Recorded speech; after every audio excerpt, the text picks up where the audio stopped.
see what these three spit out first, though.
Trying all sorts of.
Like it's not registering.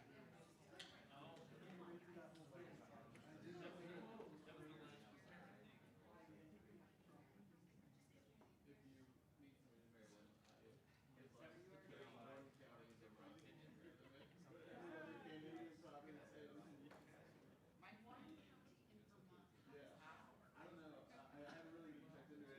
When the thing came online, I married my best friend. Yeah, they sent me this and it said that if I'm getting married this year, you can't do it. It's like, well, we're not. I know. That's very interesting.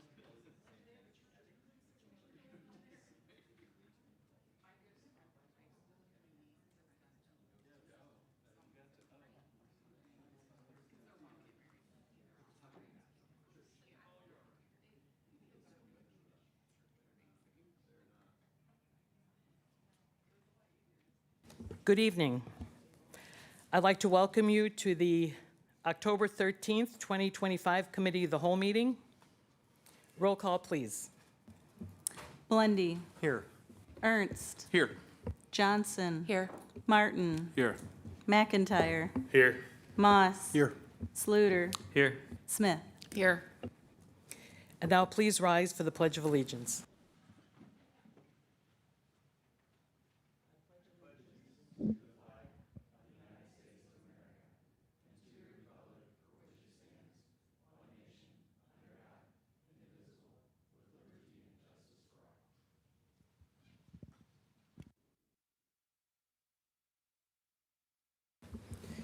Next on the agenda is the approval of remote attendance. That is not needed tonight. Number 5, alderpersons wishing to be heard. Are there any alderpersons wishing to be heard? Mayor. Alderperson Sluter. Yep. Just a reminder, Let's Talk Ward 1 is this coming Wednesday, October 15th, 6:30 to 7:30 at the study rooms at 5 Points here for Alderperson Johnson and I that will be there. So All that are welcome except for other alderpersons and mayor. And the reason that is so we don't break the Open Meetings Act, not that he doesn't like any of us. Any other alderpersons? Alderperson Martin? I just want to let everybody know that the next EDC meeting will be October 28th. As right now, it'll be at the Washington Historical Society. And then we did at our last meeting approved our core objectives, so I will send that out to the council to see. Thank you. Any other alderpersons? Mayor? Alderperson Moss? I want to quickly thank the Washington Fire Department for their open house yesterday. It was a great event, and a lot of members of the community got to see how they operate, and I appreciate their hospitality. And some of the, I should add for the council, a lot of the things we've approved over the last several months, it was nice to see those improvements. And of course, their grant that they got through Lowe's to help them redo the kitchen and some funds that we allocated, those things look excellent, so. Thank you. Any other persons? All right, moving on, audience comments. Any person wishing to comment should go to the podium, turn the microphone on so the green light is showing, state your name, and if you wish a response from the staff, please put your name and contact information in that binder that's on that little table. So are there any audience members wishing to be heard?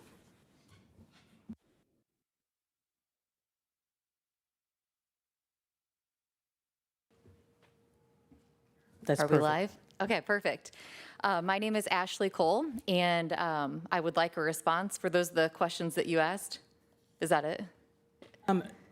No, after you speak, tomorrow, a staff member will contact you at whatever contact information you have left. Okay, perfect. So right now, I should explain that during all the person's comments, there is no dialogue between the person speaking and the council, so we will listen, and then we will go forth from there. Okay, sounds good. Okay, so like I said, my name is Ashley Cole, and I reside in Devonshire. I am here tonight to raise the issue of making Dallas and Westminster a safer crossing for children. I am a mom of 3 and love having my children ride their bikes and play outside. My 2 oldest bike to school daily and cross this intersection frequently to play with friends. I feel this crosswalk is unsafe for several reasons, and while I admittedly am no expert in traffic safety, I feel like there are many possible solutions to this issue. First of all, poor visibility. I have pictures passing around now to show this crosswalk, and I think this does a good job of showing some of the visibility issues. There are a lot of trees and utilities that make it harder to see this crosswalk. It also sits lower, which can make it challenging for cars coming from Kruger to see children. Cutting some of the tree overhang would help this issue. Adding stripes to the crosswalk would also help. Moving the crosswalk to the other side of the street would significantly improve visibility.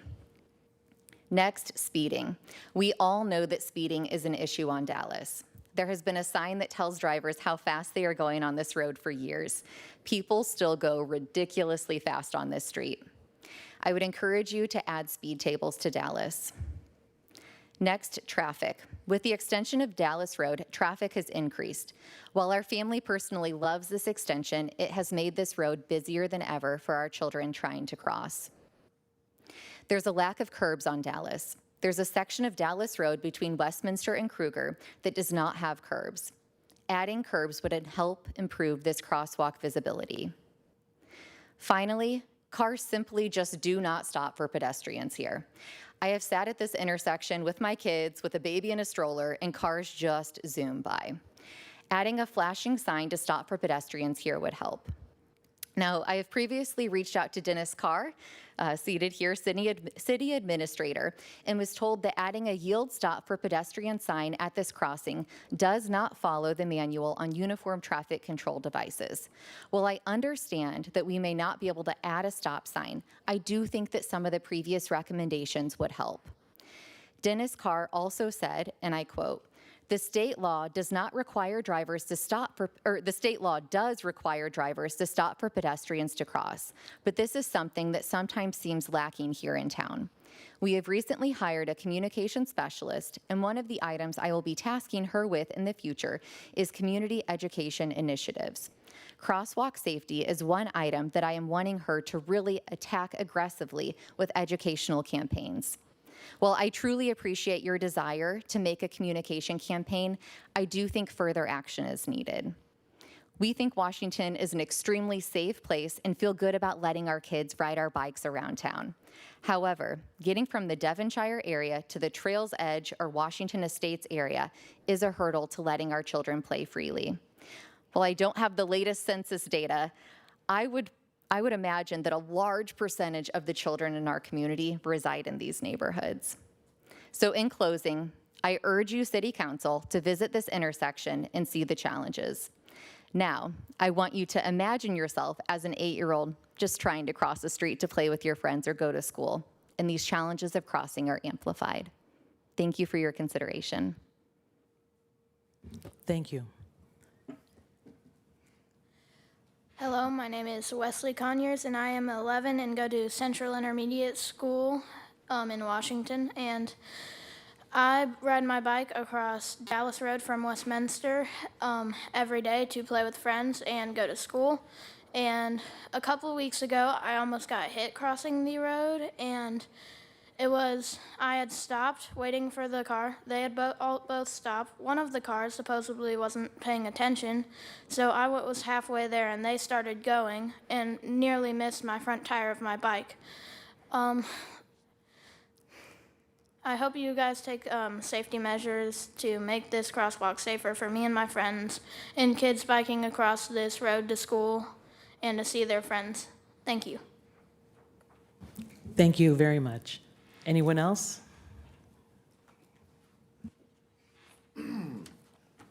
My name is Chad Tucker, and I would just like to pass along some information that I put together in regards to the golf carts.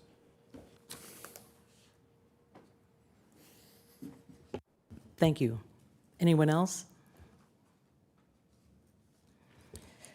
All right, next item, approval of minutes. Do I have a motion to accept the September 8th, 2025 Committee of the Whole meeting minutes? Motion to approve. Second, Smith. Ernst motions, Smith seconds. All those in favor say aye. Aye. Those opposed? Motion carries. Thank you.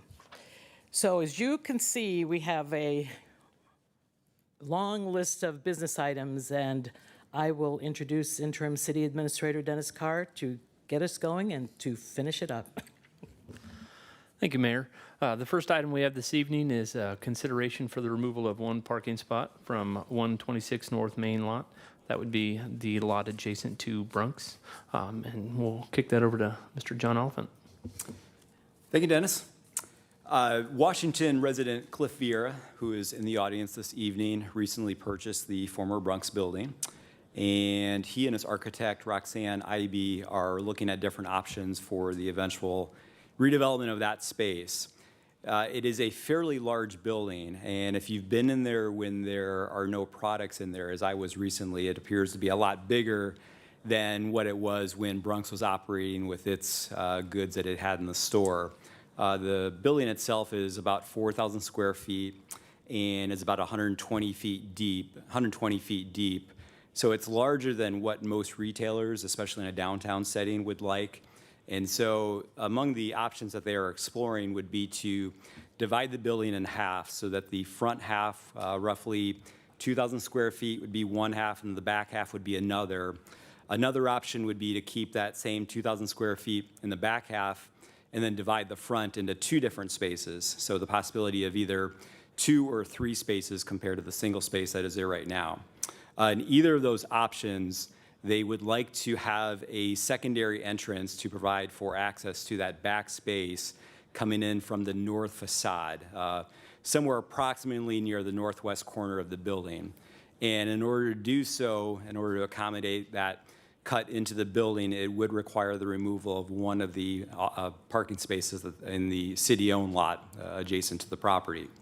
And so this evening, looking for feedback and consensus on the ability to remove one of those spaces so that Cliff and Roxanne can continue on with their planning for the building.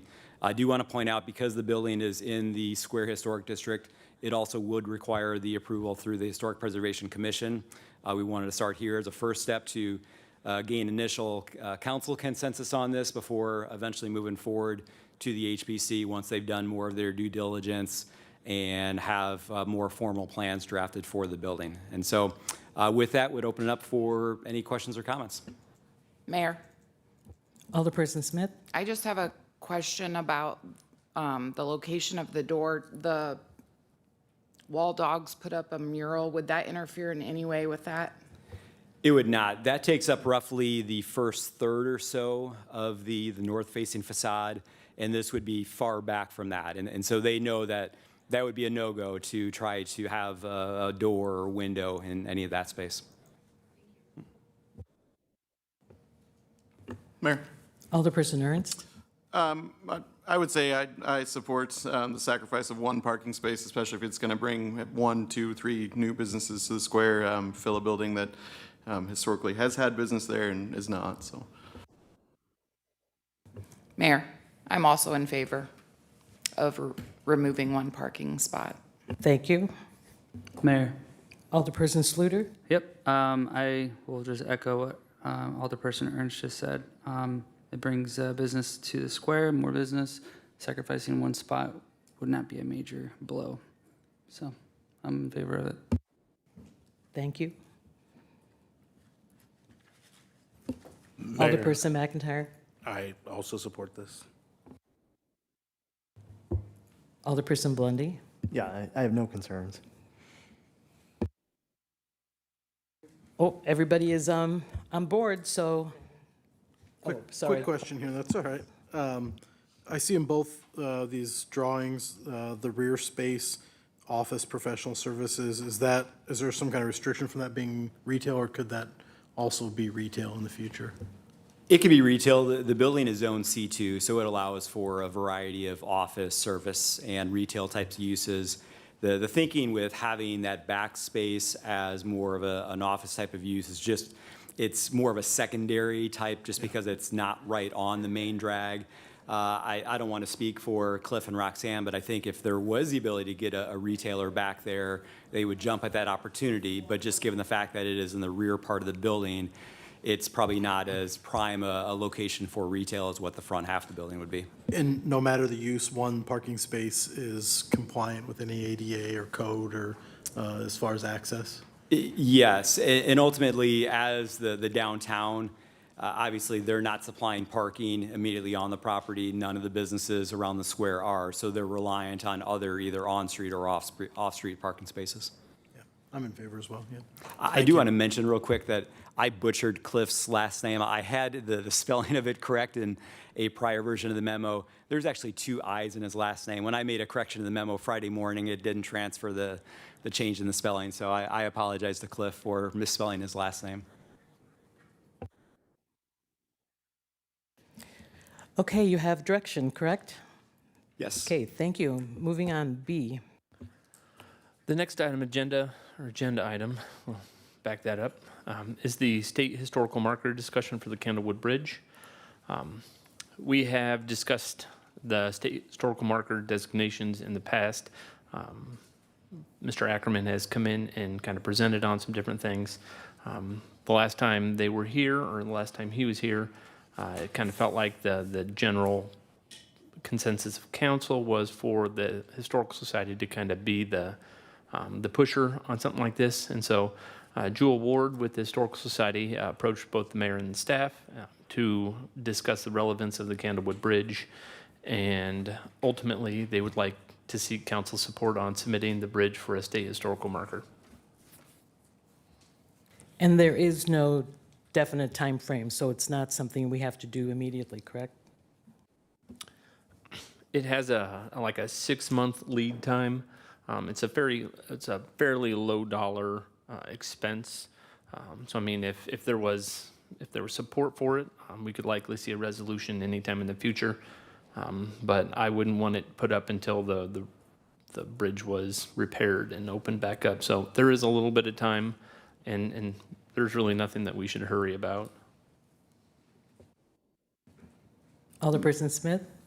I'm in favor of moving forward with this. I also believe there's other historical markers in town that we could possibly look to the future to maybe getting donations or from businesses or just individuals that want to donate that would maybe help put up the sign, and we could get all the historical markers in town done.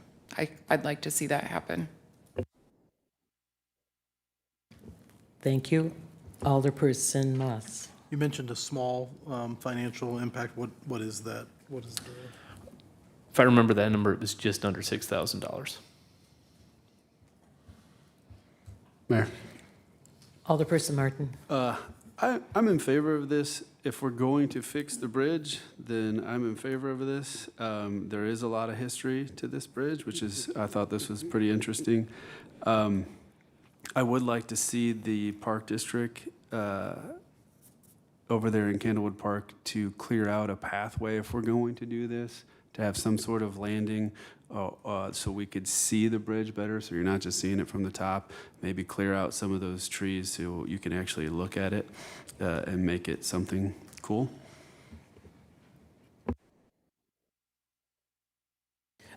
I'd like to add that the first state historical marker will be on the square. I don't think it's up yet, but last Saturday, a week ago Saturday, it's by Breckland's, the footprints where Lincoln is on the sidewalk. So you'll be able to see what the historical marker actually looks like. And the Historical Society and the Bicentennial Committee, GFL, sponsored that historical marker. So as was stated earlier, we could get businesses or other organizations, should they have interest, also contribute to this. This is kind of a follow-up to Mr. Martin's comments. We own quite a bit of right-of-way on that north side of the bridge. Most of our guys wouldn't have an issue with pulling trees down with some of our equipment. If the intent is to show off the bridge and really have a good line of sight from the Candlewood Park area, that's something our guys could absolutely do. They kind of like tearing stuff up. Alderperson McIntyre. Mayor, yes. I guess I'm fine with this. I like this idea. I think it would be nice for us to kind of start this and spearhead it. Obviously, the Bicentennial Committee did a lot to do for the Lincoln. I think we can continue that. I'd also like to, like we've said in the past, work with the Historical Society to try to, get a program together so that we could continue to get these historical markers throughout town. I think it just showcases our 200-year history, and it showcases all the wonderful things that have happened here in the past. So I would be in support of this, especially as the fact that we're trying to get it rebuilt. I agree. If city staff could clear that out, that'd be great to make it more appealing.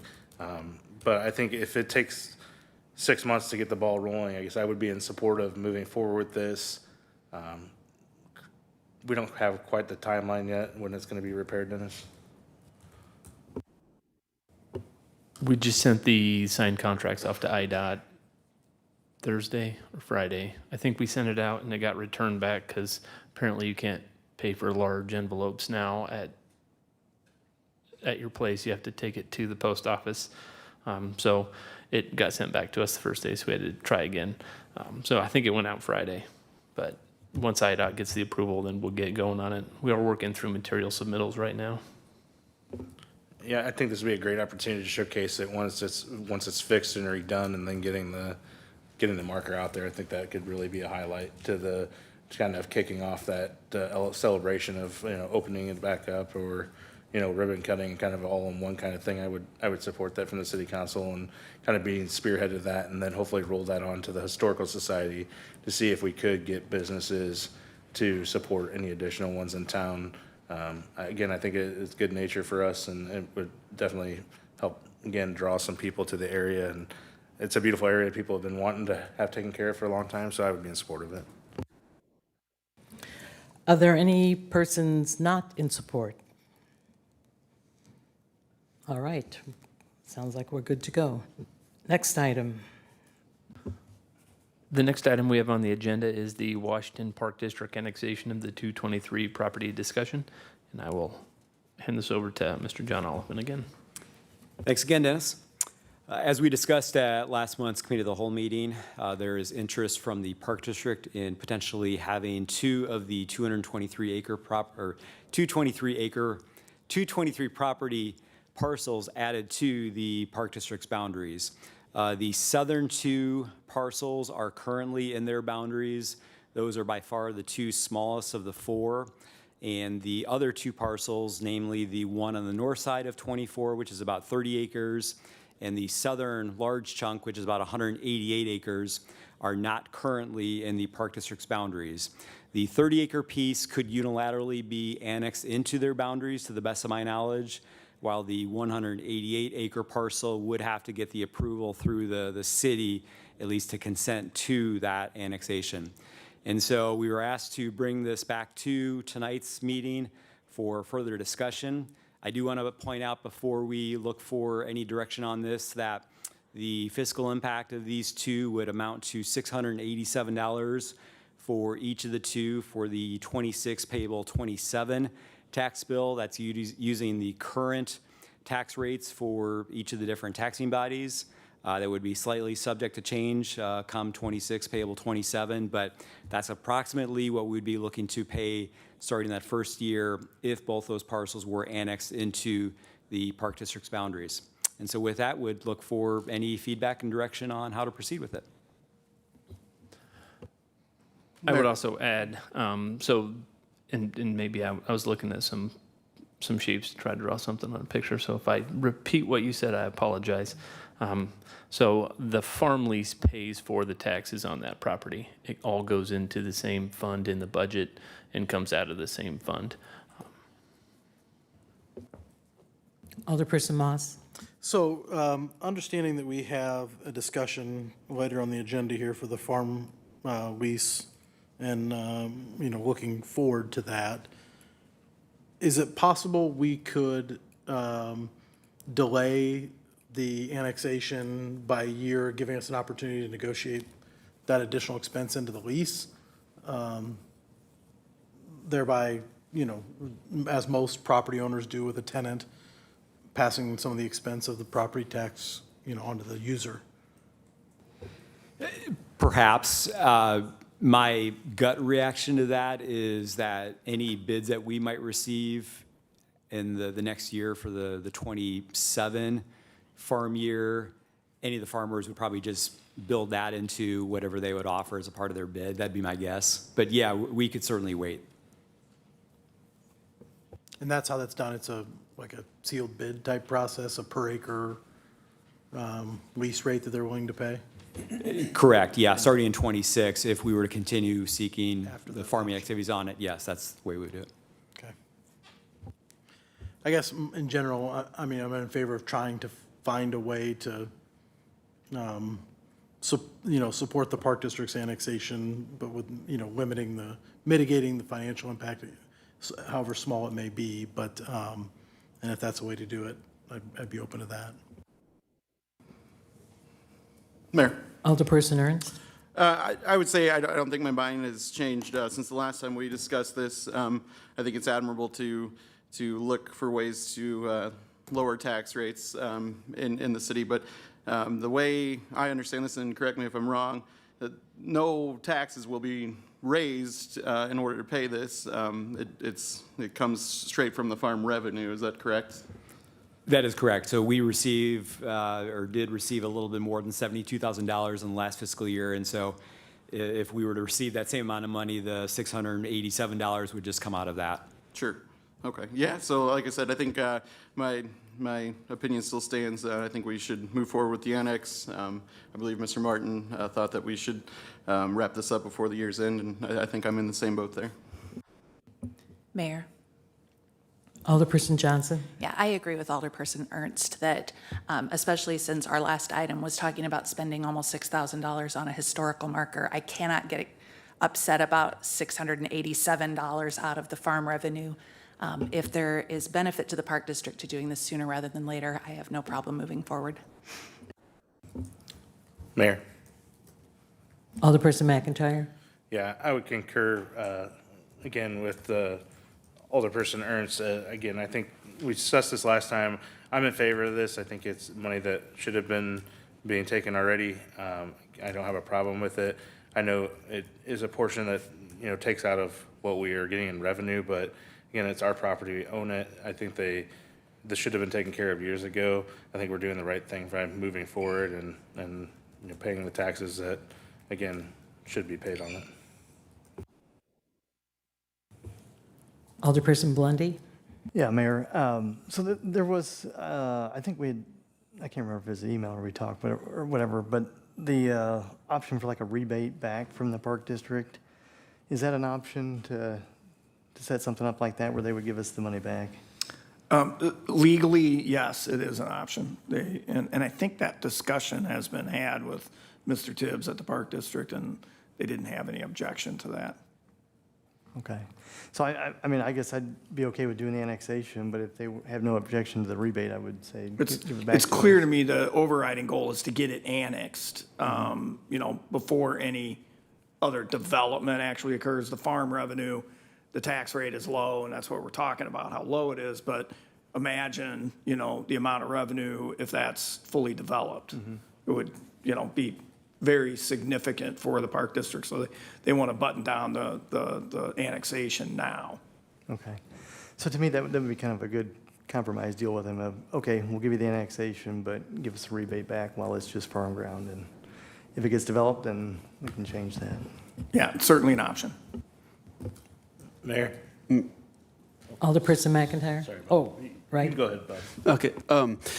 Is there, so like with this rebate idea, has anything been done with this? Have we drawn up anything?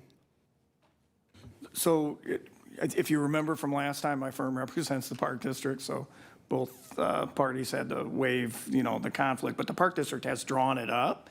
They stopped waiting for this board to make a decision. My memory and understanding is that the discussion was had with Mr. Tibbs, and he didn't have an objection if that's what the council wanted. But that piece of the annexation ordinance and agreement has not actually been drawn up yet. It would be not much to add. Okay. So we haven't really spent any money on this? We have thus not. far? Okay. So I guess what I would want to know is how much that would cost in legal fees to do that, draw that up, administer it over however many years we do this, and then how much it would cost the Park District. But since we haven't spent any money on it, I say we don't do that. But my best guess is, I don't know, a couple hours of legal fees on both sides. We're going to be into 2 years of this, at least, of paying for this. So I don't really want to spend a couple $1,000s to save a few. It just seems like we should just do it right. It's kind of weird to say we're not going to pay this, but we want to sell it to somebody else, and then you guys pay it, and then it seems like they would want to ask for, hey, well, we don't want to pay that either. It just seems like we're supposed to pay it. We should pay it. I don't think it's very much, and I don't want us to spend thousands of dollars just to save the $687 a year that we're not even going to spend until 2027. So I guess in a long roundabout way, I say we just move forward. So, yeah, just to be clear, to the extent there's any additional attorney fees to add the, 2 or 3 sentences to the annexation ordinance that says that so long as the city is the owner of that property, the tax payable to the Park District would be rebated. If, to the extent there's any expense, that would be borne by the Park District, and it would be minimal. That's not a comprehensive change to the existing document that's already been drafted. But it would still have to do some sort of legal fees, right? I'm sure there would be some. They would be minimal, is what I'm saying. Alderperson McIntyre.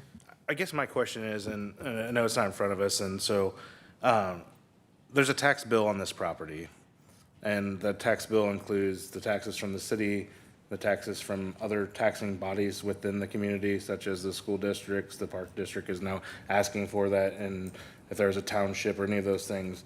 And as far as I'm making an assumption here, I'm assuming we're paying those and we're not asking the school for a rebate of any sort. I guess I'm kind of misunderstanding the point of why we would ask the park district for this type of rebate or anything of that nature. To me, this is, again, we own the property, there's taxes associated with that property, we pay those taxes as in anyone else would. I mean, we're being a steward of the property we own, and that's what I feel like the councils would need to facilitate. So again, I don't support the idea of waiving this because we don't, or looking for anything else. We don't give the park district any breaks on anything else. I'm not going to specifically announce anything else, but we don't give them any other breaks. I think that's just bad practice. So again, I understand it's almost $700 that will come out of our revenue, whatever that revenue may be, $72,000 this year, $68,000 next year, whatever it may be. It's just a tax that we need to pay. We'd expect that from a homeowner on their own property tax. This is property we own. That's how I look at this. Alderperson Blondie? Yeah, so like on city property, do we pay any taxes to any other taxing body, like the fire department building or city hall or? It's only property that we derive business income from. Okay. So because we have the farm lease, that makes it not tax exempt. Okay. The overwhelming majority of city-owned property is tax exempt because it's used for municipal purposes. Okay. Being a landlord is not a municipal purpose. So says the Department of Revenue. Okay. Mayor. Oh, Alderperson Ernst. I would like to semi-echo Mr. McIntyre. I'm in favor for, finding a way to pass this along to the farmer in the next bid process. If that means that we have to pay this for 1 year out of a budgeted account, that's okay with me. I think just in the name of maintaining a good working relationship with taxing bodies, which this council has talked about frequently, and fostering a better relationship, I think $600 is a minimal ask. I'm sorry. Alderperson Mayor. Martin? Thank you. I think, like you guys said, although it's small, so we're almost just talking principle here, it's a tax that should be there. It should incentivize us, if anything, to do something with the property and get rid of it.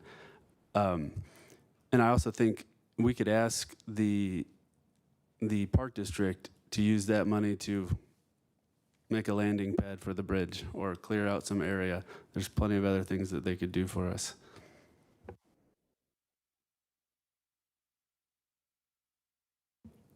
Any other comments? Thank you. Moving on.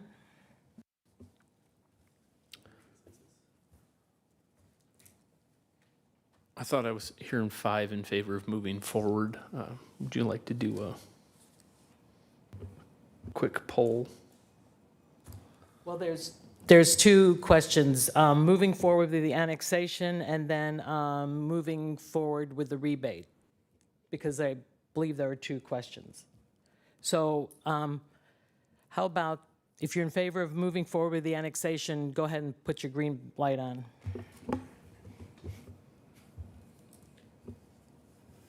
All right, so do we have the count here? So that is the majority of the, moving forward to the annexation.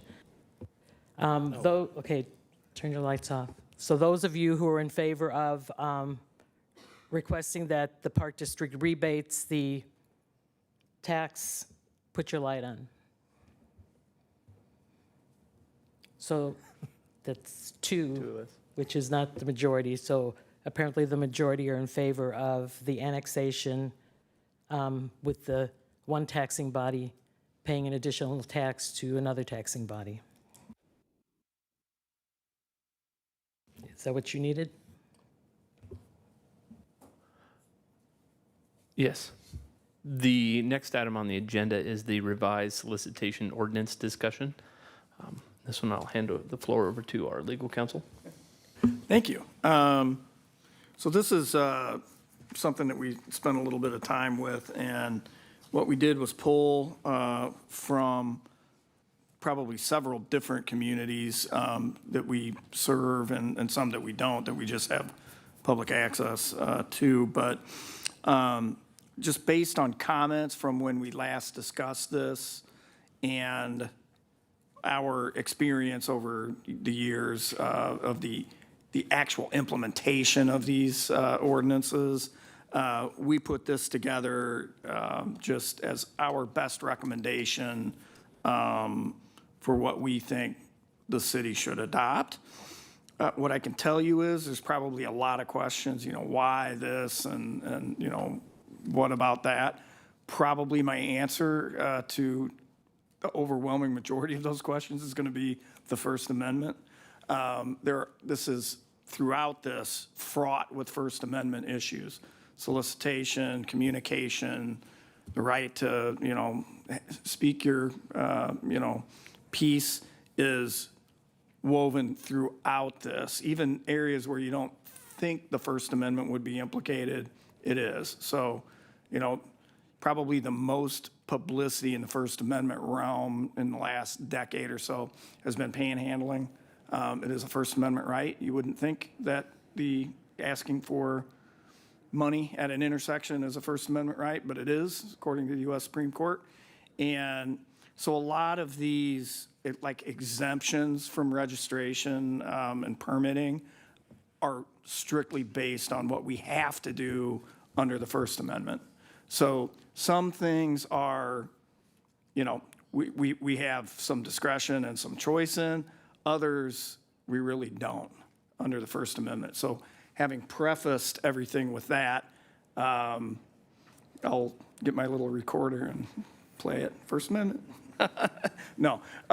Kidding aside, though, I'm happy to answer any questions on any of the particulars. It is intended to be comprehensive. All forms of itinerant merchants, peddlers, hawkers, solicitors, every different scenario that comes up, we've intended to capture. That doesn't mean we're 100% there.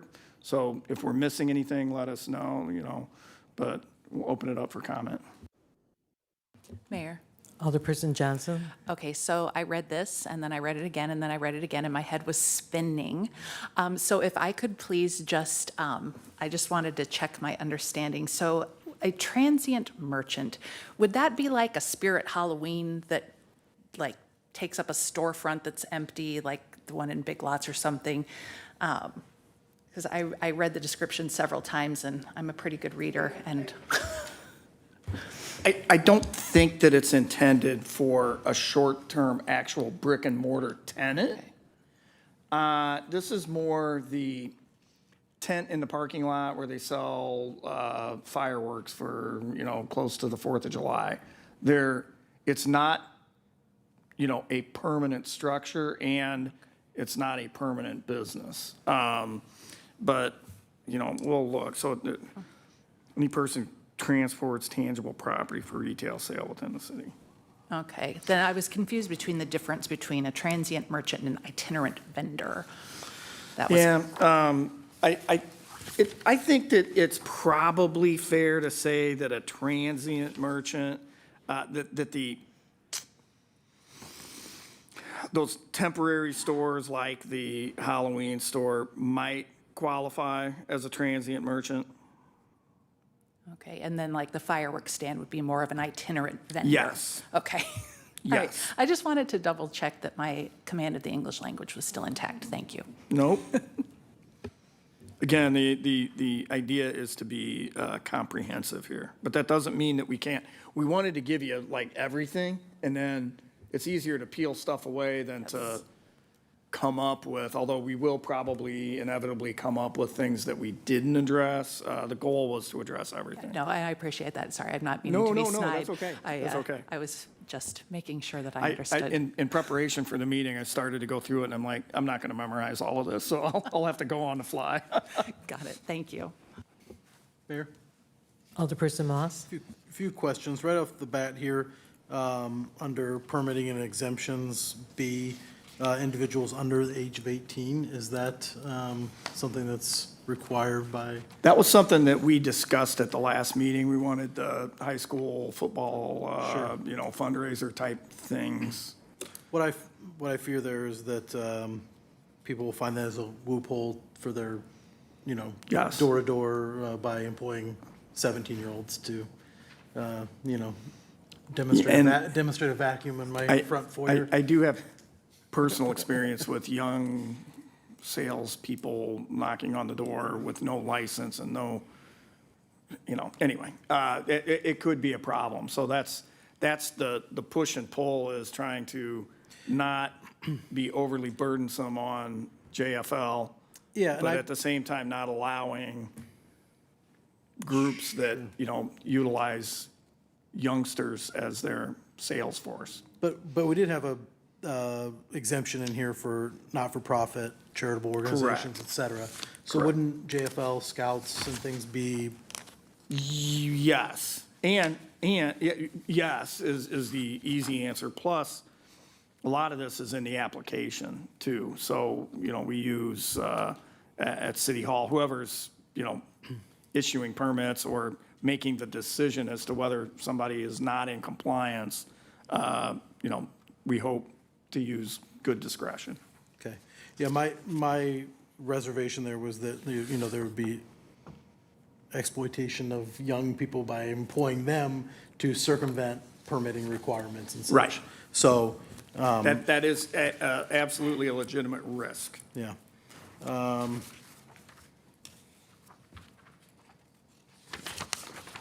Sorry, I got a couple here.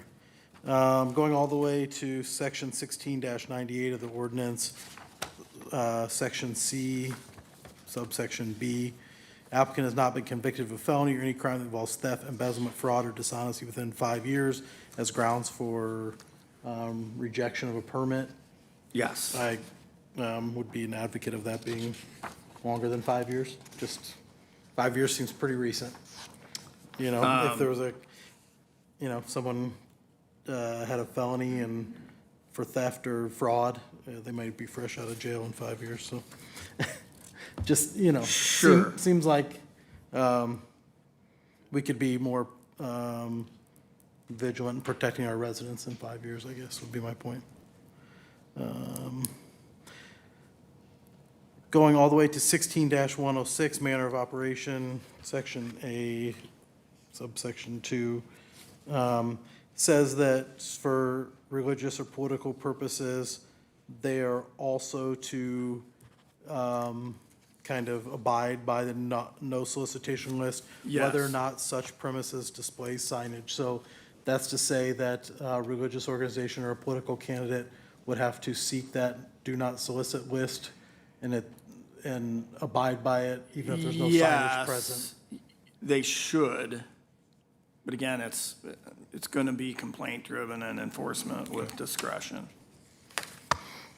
We need to be cautious about applying the rules across the board even-handedly I got you. with the exemptions up front, categorically. So in other words, if you're not exempt and you need the permit, but I think this applies to all solicitation, whether you have a permit or not.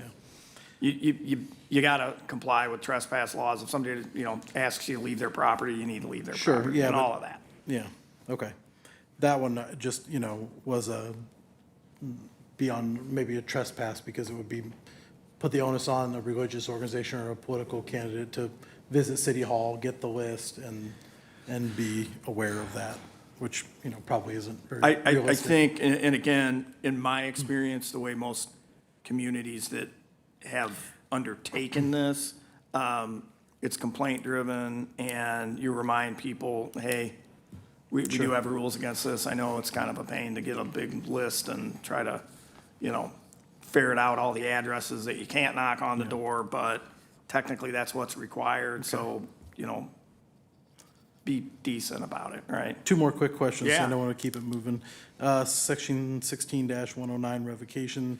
I see it kind of names the police chief as kind of the go-to on this. Yep. Is that the best way to write the ordinance for enforcement?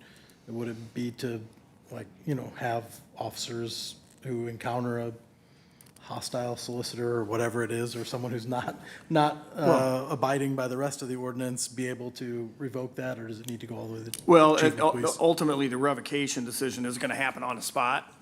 You'll cite somebody, and we want it to be an administrative decision. We don't want to have to go to court, you know, over a, although theoretically you could, because it's an ordinance violation, but the permit, you know, having been issued by the municipality, somebody needs to be the decider of whether it should be revoked, and, you know, it could be the administrator. Sorry, Dennis. And my, Can it say the police chief or his designee? Yeah, that would be fine. and the last question I have, again, in the interest of time, is I didn't see anywhere in here where it put restrictions on the time of day for solicitation. Is that in, I noticed there was a restriction on, for mobile, but just not in general. Was there, I like, don't think there hours where is an solicitation is hours acceptable? restriction. I don't think so. What do you think would be appropriate? I could have missed it. This is a lot of, I have these printed 2 pages to a page, so there's a lot of 16-100, is that? Okay, I overlooked it then. Okay, thank you. See, I didn't even remember it. Alderperson Martin? Yeah, I just had a question if, Chief Stevens, if you had any thoughts on any of this, or any other staff, but did you have any opinion on this? I think this is about as clean an ordinance as you're going to get in this area. Enforcement becomes difficult when officers are out trying to parse this. You know, when an older person says, hey, I've read this several times and I've got questions, well, so does everybody else. But I haven't seen anything that's better than this that addresses what council wants to do, among those things being limiting the intrusions that our residents suffer that they don't want to. And I would encourage whatever direction we go with this to sort of, and I'm happy to volunteer to help out with this, but to give the officers sort of the greatest hits, if you will, the most common complaints that they get, and focus on those issues and what the new ordinance requires and allows and disallows, so that they're well-versed in the things that they're going to get the most frequently, and they may not know the obscure, you know, religious First Amendment things, but because you're right, you can't expect an officer to be, you know, have this committed to memory. But I think there's going to be 3 or 4 or 5 recurring issues that, if they understand the do's and don'ts with those major hot button issues, then they're 95% of the way there. So that's an implementation issue, not a language issue, but it's a good point. Can I ask that we change the limitation of hours from after the later of sunset or 7 p.m. to before or the earlier of them? When the kids go back to school, there's sometimes where it feels like it's sunset until like 9 o'clock at night. And so, I mean, I speak for anybody who has a small child here. Once you put them to bed, you don't really want somebody knocking on the door.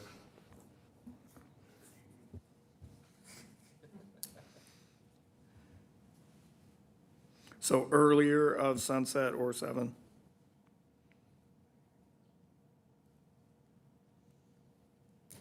Yeah. I'll make that change. Any other comments? All right, moving on. Well, that wasn't too bad.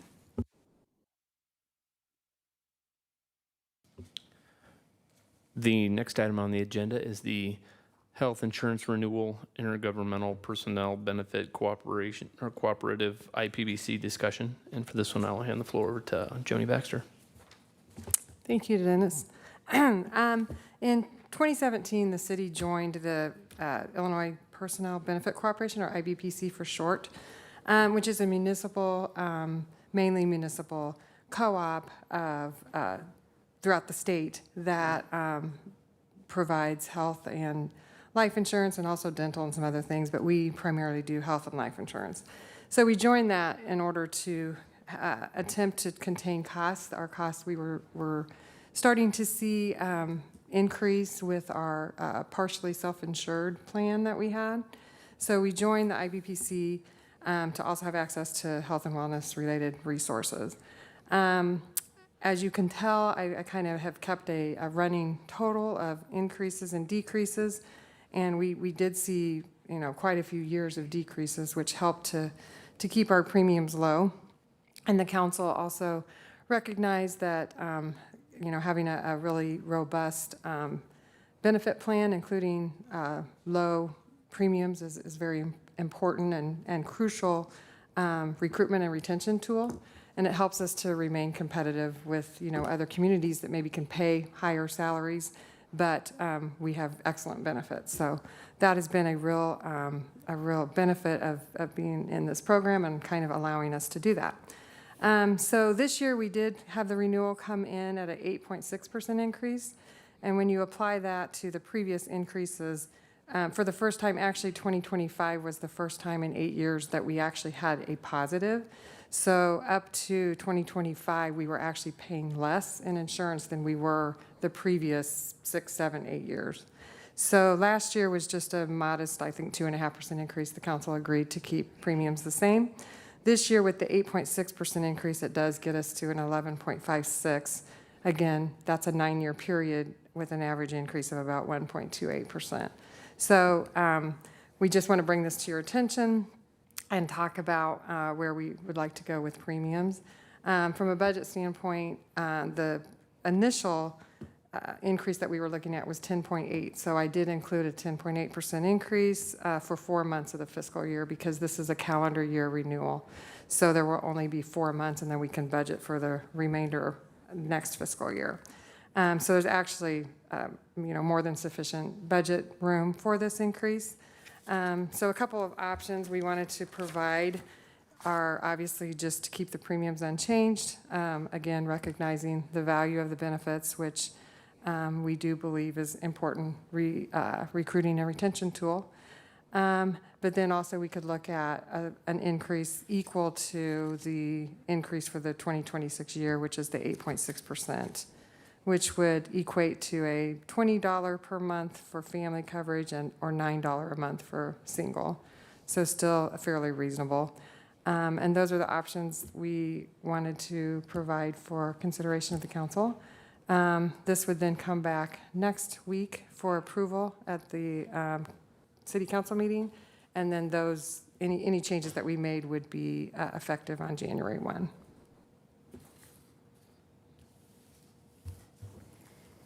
Alderperson Blondie? Yeah, I just had a question on the, for the increased employee premiums. I mean, if we did the 8.6, what does that mean as a total? Do you know what that number would be? As a total. So I don't know how many employees are that use this Oh, program. what so would is that percentage be? Yeah, I haven't What done that was math. it like? Are we talking like $5,000 or $10,000? What? How much is Let me see if I can do that. Yeah, it'd probably be about $8,000. Yeah. Okay. But I can definitely get that number and send it to you. I don't have it I mean, off the that's top of my probably head, so I reasonable hate to ballpark. hazard a guess, but. Yeah, but I mean, ballpark, you're close. I was yeah. just wanting to get a order of magnitude. Is it 10 grand? And like I 100 said, grand? that, more than that amount has been included in the budget, but I can definitely get you that total. Okay. Well, I think knowing that, I mean, for me, I'd be fine with keeping their premiums unchanged. Mayor? Alderperson McIntyre? Yeah, I would agree with Alderperson Blondie here. I mean, I'm just doing simple math, like, at the end of the day, what it's gonna cost to us, what we could provide to our employees. I would prefer to keep the premium at zero. I think we got good staff, and it's important that we provide good benefits. And if this is, again, you know, we might have to reevaluate this next year, but if this is an area where we could cut, I think, or area we could save the employees, then I'm fine with it. And you're correct, we do evaluate it every year, so the renewal comes and that is a consideration for every year. Because just like looking at this thing, it looks like obviously year over year, from 2024 to 2026, we are seeing larger increases. Yeah. We might have to reevaluate that. I feel Right. like we've been successful from 2017 to 2023, obviously. And again, at the end of the time, over that span, 1% a year that we've been eating is definitely more beneficial for us to eat than it is for our employees. So if we can keep it zero until that gets to a point where we think it's unfit, I would support keeping it at zero. Yeah, and just for comparison purposes, health insurance inflation during that time averaged anywhere from 15 to 25% a year. So it is pretty amazing that we're at 12% over a 9-year period, so. Mayor. Alderperson Sluter? Yeah, explanations were great. I'd be in favor for continuing and agreeing with Blondie and McIntyre on that. You hit it on the ball. I was just going to bring that up with inflation and stuff like that that's going on. It's a key thing there to recognize. Retention's important. We have good people. You want to keep people. You gotta be able to do these things. So I'm in favor of it. Alderperson Martin? I agree with Blondie.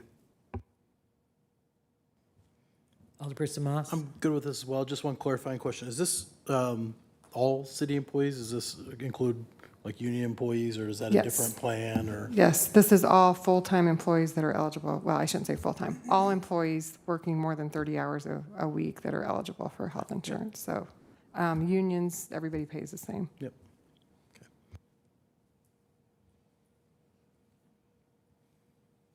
I think we have a majority there, so we shall move on. Thank you. The next item we have on the agenda is the lift station skated improvements discussion, and I'll hand the floor over to Brian Rittenhouse. Thank you, Dennis. Kind of want to give an explanation, a little background for new council members. In 2022, the city contracted Concentric to do a SCADA master plan to develop a CIP for moving forward with our SCADA. The treatment plants, water and wastewater, and the lift stations, they all utilize SCADA that helps automate all the actions that the plants do. So while we're not there, the plants continue to operate. Below are some of the stuff that we've done to date and what we're currently working on. And at the moment, our CIP talks about doing the 6 lift stations. The SCADA migrations that we've completed, we're getting all 3 systems kind of running on the same software. And the PLCs are what control the logic of what the SCADA is doing. But in fiscal year 25-26, it was recommended to start upgrading the lift stations. Kind of seeing the cost, the potential cost. Staff kind of looked at it, maybe we can do it in phases and kind of do design work this year, utilize the money we did budget, and then with the making sure that we budget next year to do the builds. So just kind of looking for a discussion from council. Mayor. Alderperson McIntyre? Yeah, I think the recommendation from staff here is very good. We went out and we got this information and came up with a plan. I think we are headed in the right direction. We just got to keep, unfortunately, and I say unfortunately, this is a great investment. We have to continue that investment, and that's part of this process. Unfortunately, it comes with a cost. But again, we know how important water quality is, and we can't have people there 24/7. That's why we have this technology in there. I think we need to continue to move forward with those recommendations. I do appreciate the fact of getting the design done this year and then being able to successfully budget for whatever the bill is going to be. But I think we should keep on task with this, so I would support moving forward. I'm fine with moving forward also, Mayor. Thank you. In the spirit of saving time, if you are in favor of moving forward, can you turn your green light on? I see a majority. Thank you. Thank you.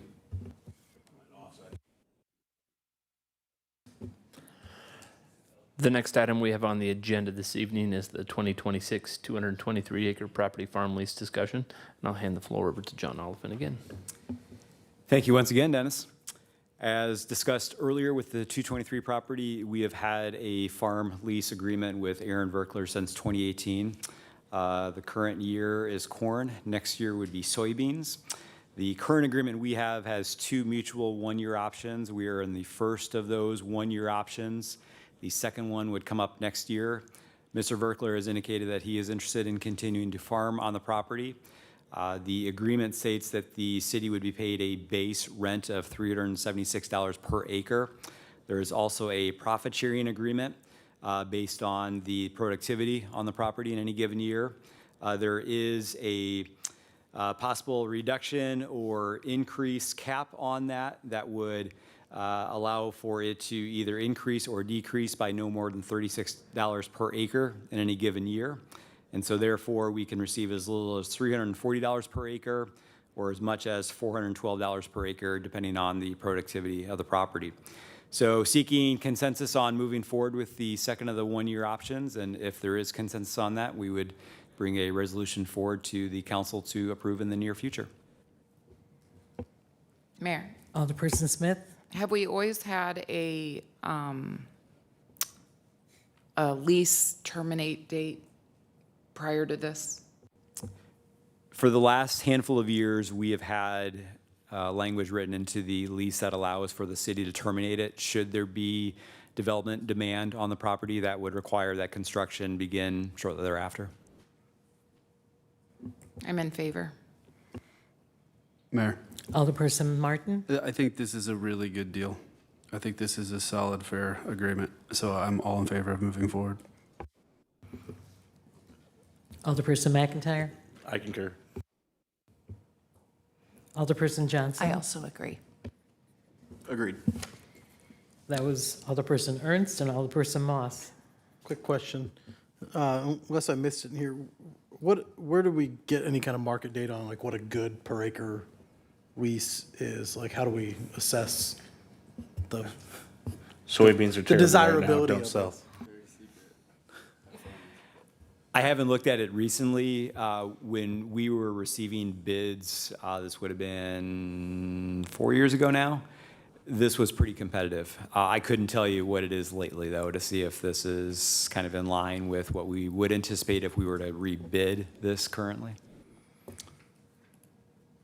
I guess to me, that would be a pretty critical piece of data before we kind of decide to exercise our side of the option is this still in our favor, I guess? You know, I mean, if the market has changed, which many markets, you know, have changed significantly in the past couple of years, you know, just with, I'm sure commodities prices, real estate.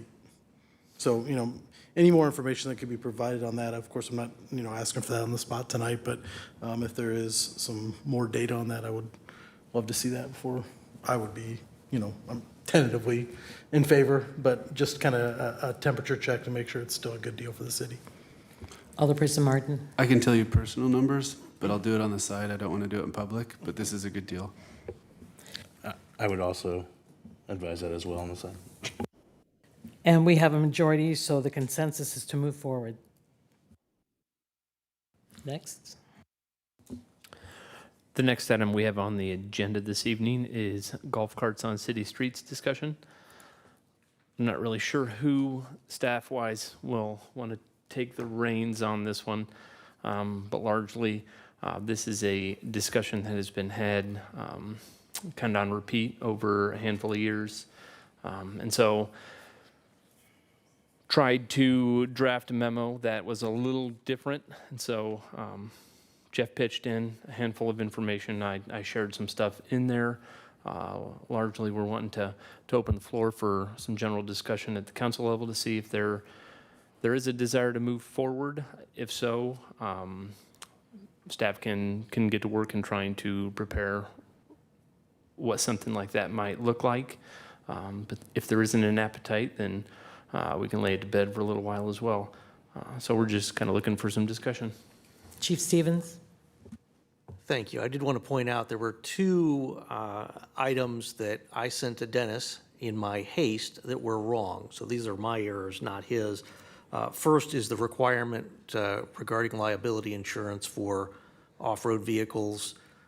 It says in there that it's in doubt. It's not in doubt. You can require that, and the state does require it. The second thing was a caution that if the council says that you can use off-road vehicles on the road, that those become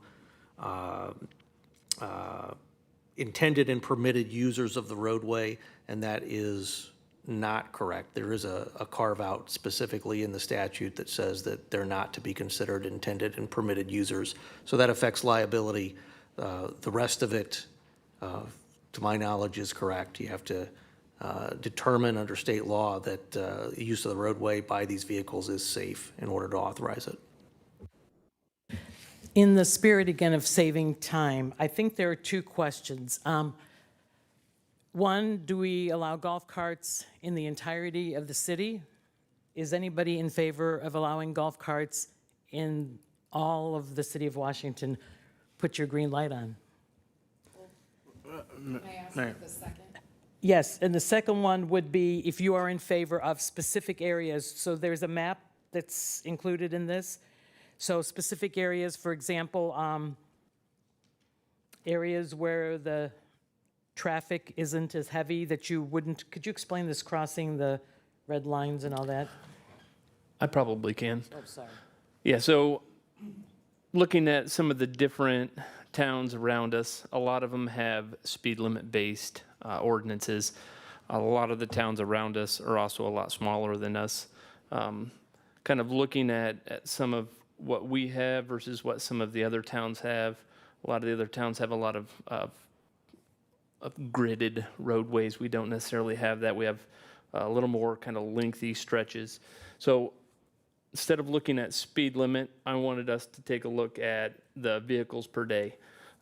Because I think one thing that every one of us probably gets is complaints about traffic, whether it's turning from Kingsbury onto Cummings or so on and so forth. So what I've got kind of assembled is a map where every road that is colored is over 1,000 vehicles per day. But the red ones intentionally are some of our major arterials, and they're on the federal aid route list as arterials. So if there was a desire to allow golf carts on the roadway, one way that we could try to limit and kind of make the city safer would be to make the usage based off of a traffic pattern. And then as the city were to grow, the ordinance would essentially change with it because we would establish that vehicles per day. So a lot of the yellow roads that you see are some of the minor collectors or major collectors in town. And they do carry quite a bit of traffic. I mean, we heard from the lady on earlier about how much traffic's on Dallas. So we can see that here and kind of looking at that. It does really carve up the city into different subdivisions. Our road system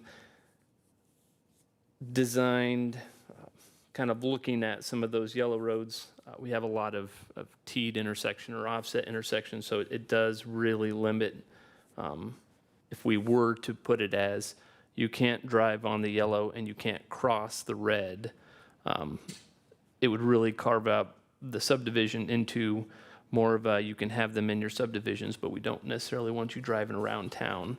I'm not sure what the community is going to think about that. There is an appetite for them to be able to go everywhere.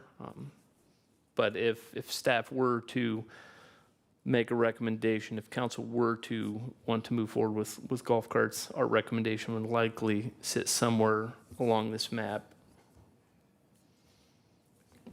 So for future discussions, put your green light on if you are interested in certain areas of Washington golf carts being allowed. I would say yes, but I would like to be able to give my full opinion on this. Well, yes or no is going to be, it's well, almost worthless. Well, the discussion really is, should we have another discussion? I mean, there's a whole lot on this agenda. So really, is there an appetite for this suggestion to discuss at a different time? Because there is a lot Sure. of If discussion it's going on just- here. Just to discuss it. Discuss it at a different time? Yes. I mean, we could sit here, for an hour discussing this particular item, but I think what I'm really hearing and seeing is people do want to discuss this further. I think that's why it's on the agenda, right? Well, it's kind of complicated. It's kind of a complicated thing to just say yes or no, unfortunately. But you do want to discuss it further. Kind of, but it's hard to say that yes or no. If I have time to answer, I can explain myself. Well, go ahead. I mean, Because- I'm not going to stop you, but we'll discuss this again. I would discuss it further, but I don't think we're at the place to do that really yet, because although I think that this could work in the future, there's a lot of work that has to be done.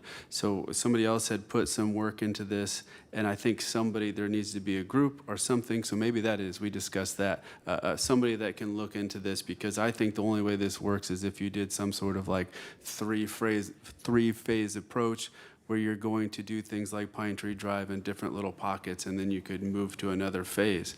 But I'm not interested in just giving this to the city and being like, hey, do this. So I think, although there's lots of reasons why I think it's safe and fine, I'm not interested in just dumping this forward or just discussing it without there being more involvement or more work to be done. So I guess in terms of, do we want to discuss a group to do this work in the future? Sure. Thank you. Alderperson McIntyre? Yeah, I would definitely like to discuss this further. I guess from my perspective, something of this nature needs to be an all or nothing. And when we start separating into zones or areas, I get very cautious about that. Again, I think that's one of my biggest concerns at this. I guess one of my question is what is the appetite of the community? We've had this come up throughout the last several years, and this is the second or third time since I've been on the council. Again, I'm happy to bring this stuff forward. I have citizens that want it, that have, reached out to me as interested in this. Is this something that we look for a recommendation in a referendum to see if there's enough support from the citizens that we even invest this type of time? Because to me, this is a significant amount of time to be putting on our staff, specifically our police department. Not only is our city administrator having to determine all the roads and that stuff, there's enforcing it, there's there's several questions, and just even the information that was sent forth by a citizen tonight with other locations, that's great, but we are very unique, and I assume every town says that, but just looking at this specifically, I have 100 questions of how do we restrict it? How do we get people to gas stations? Again, how are we enforcing all those things? Is it 16 years of age? Is it 18? The rules of the roads apply. All these things need to be panned out. And I think that if there's not an appetite by the community, then why put that additional work on something that is not going to generate anything for us other than a headache? Mayor? Alderperson Johnson? Yeah, my ears kind of perked up when you said referendum, because I have had residents reach out to me and people are passionate about this. They are either passionately wanting it or they are passionately desperate to not have it happen. And I have a feeling that, as with a lot of issues, you hear about the people who have the extreme opinions on both sides, but I don't really know where the people who have never talked about it fall. Alderperson Blondie? When is would be the next option for a referendum? I mean, that'd be the next April election or whatever? Yes. So not this It's coming actually, April, but the very next election would be March 17. Oh, of next year? Yep. Oh, Yeah, okay. it's municipal, wouldn't be a huge turnout election, but it's the next available election. I think the cutoff for adopting a resolution for a ballot question, they're all non-binding, by the way, is December 29th. So can we maybe take that direction? I'm just. And I will throwing it out tell there, you but- that a ballot question is as valuable to the council as the language of the question Question itself. So it's worth, if that's the direction you want to go, I strongly encourage some back and forth on how do you phrase the question. As a lawyer, I'm just saying, is there any good recommendation at- from a lawyer? Or Not right now, but I'm good at drafting the question so as to get the answer I want. I mean, but seriously, you do need to craft the question neutrally. I'll put it that way. Yeah. So I guess, I mean, I'd be in favor of trying to do that, pass a resolution to get it on the March election. That's, at least we'd have a data point from the residents to, like you said, Paul, I hear both sides of it too. People. I would point out, again, while the goal is to get as much input from the community as possible, municipal primary election is about as low a turnout as you're going to get, and it's on St. Patrick's Day. So that may or may not impact But this is not turnout, but municipal. my guess would be it does. It's not a municipal primary, then in 26 March. There's a gubernatorial primary. Yeah, I think is it the primary? Don't hold me to that, but that is the election day. Right, but there's more, than a Oh, yeah, municipal there's- primary. yeah, It's a you gubernatorial absolute- primary, et cetera. Yeah. Yes, State. there are other elections that would be greater turnout, for sure. Okay, so we're getting somewhere. Mayor, my question, I guess, is what is the bar for a ballot question like that? I mean, is what we're supposed to do here is make, we're kind of elected to deal with these things. I don't know why just because we can't kind of land on something, we just need to land on something and not put everything that's kind of a hot potato on the ballot. I mean, that's my personal opinion. To speak more directly to golf carts, I would, and I'm open-minded to this, I'm not saying this in jest or rhetorically, I would love to understand the greater good that golf carts are going to bring to our community. What value does it bring to the community as a whole? I understand the value it brings to the individual, maybe, a little bit of convenience, a little bit of fun, maybe a little bit, but that's the part that I need to understand. And to me, I hear multiple of our public safety leaders saying it's not really a good idea. Yet here we are still sitting here talking about it. But, maybe I guess my mind could be changed a little bit if I understood a greater good that it brought to our community, a way that it improved life across the community, accessibility to certain resources, things like that. But to me, I just hear, on the micro level, this is, good for me, or this will be fun, or a better way to get to my neighbor's house, or, but, I guess I've kind of made where I kind of stand on it pretty clear, but, yeah, that's how I feel about the golf carts and my prior comments about the ballot question. Mayor? Alderperson Sluter? Yep. So a couple things. Are we gonna we're discussing this now, or are we gonna discuss it later? I just want to know that first. I think we're discussing it now, and we'll discuss it later. Sure.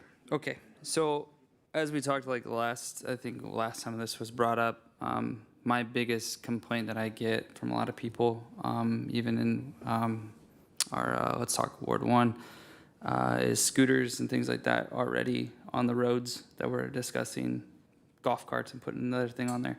I'm open-minded with trying to understand people's points of views, and definitely like the whole voting on it to the city and whatnot. But and then hearing the public, Chief Stevens and things like that, of I guess not to put him on the spot, but like police officers would have to then go after golf carts and then as well as scooters, I'm assuming.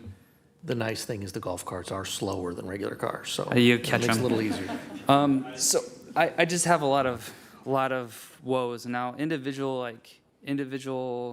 areas, neighborhoods, okay, I'm totally open for that.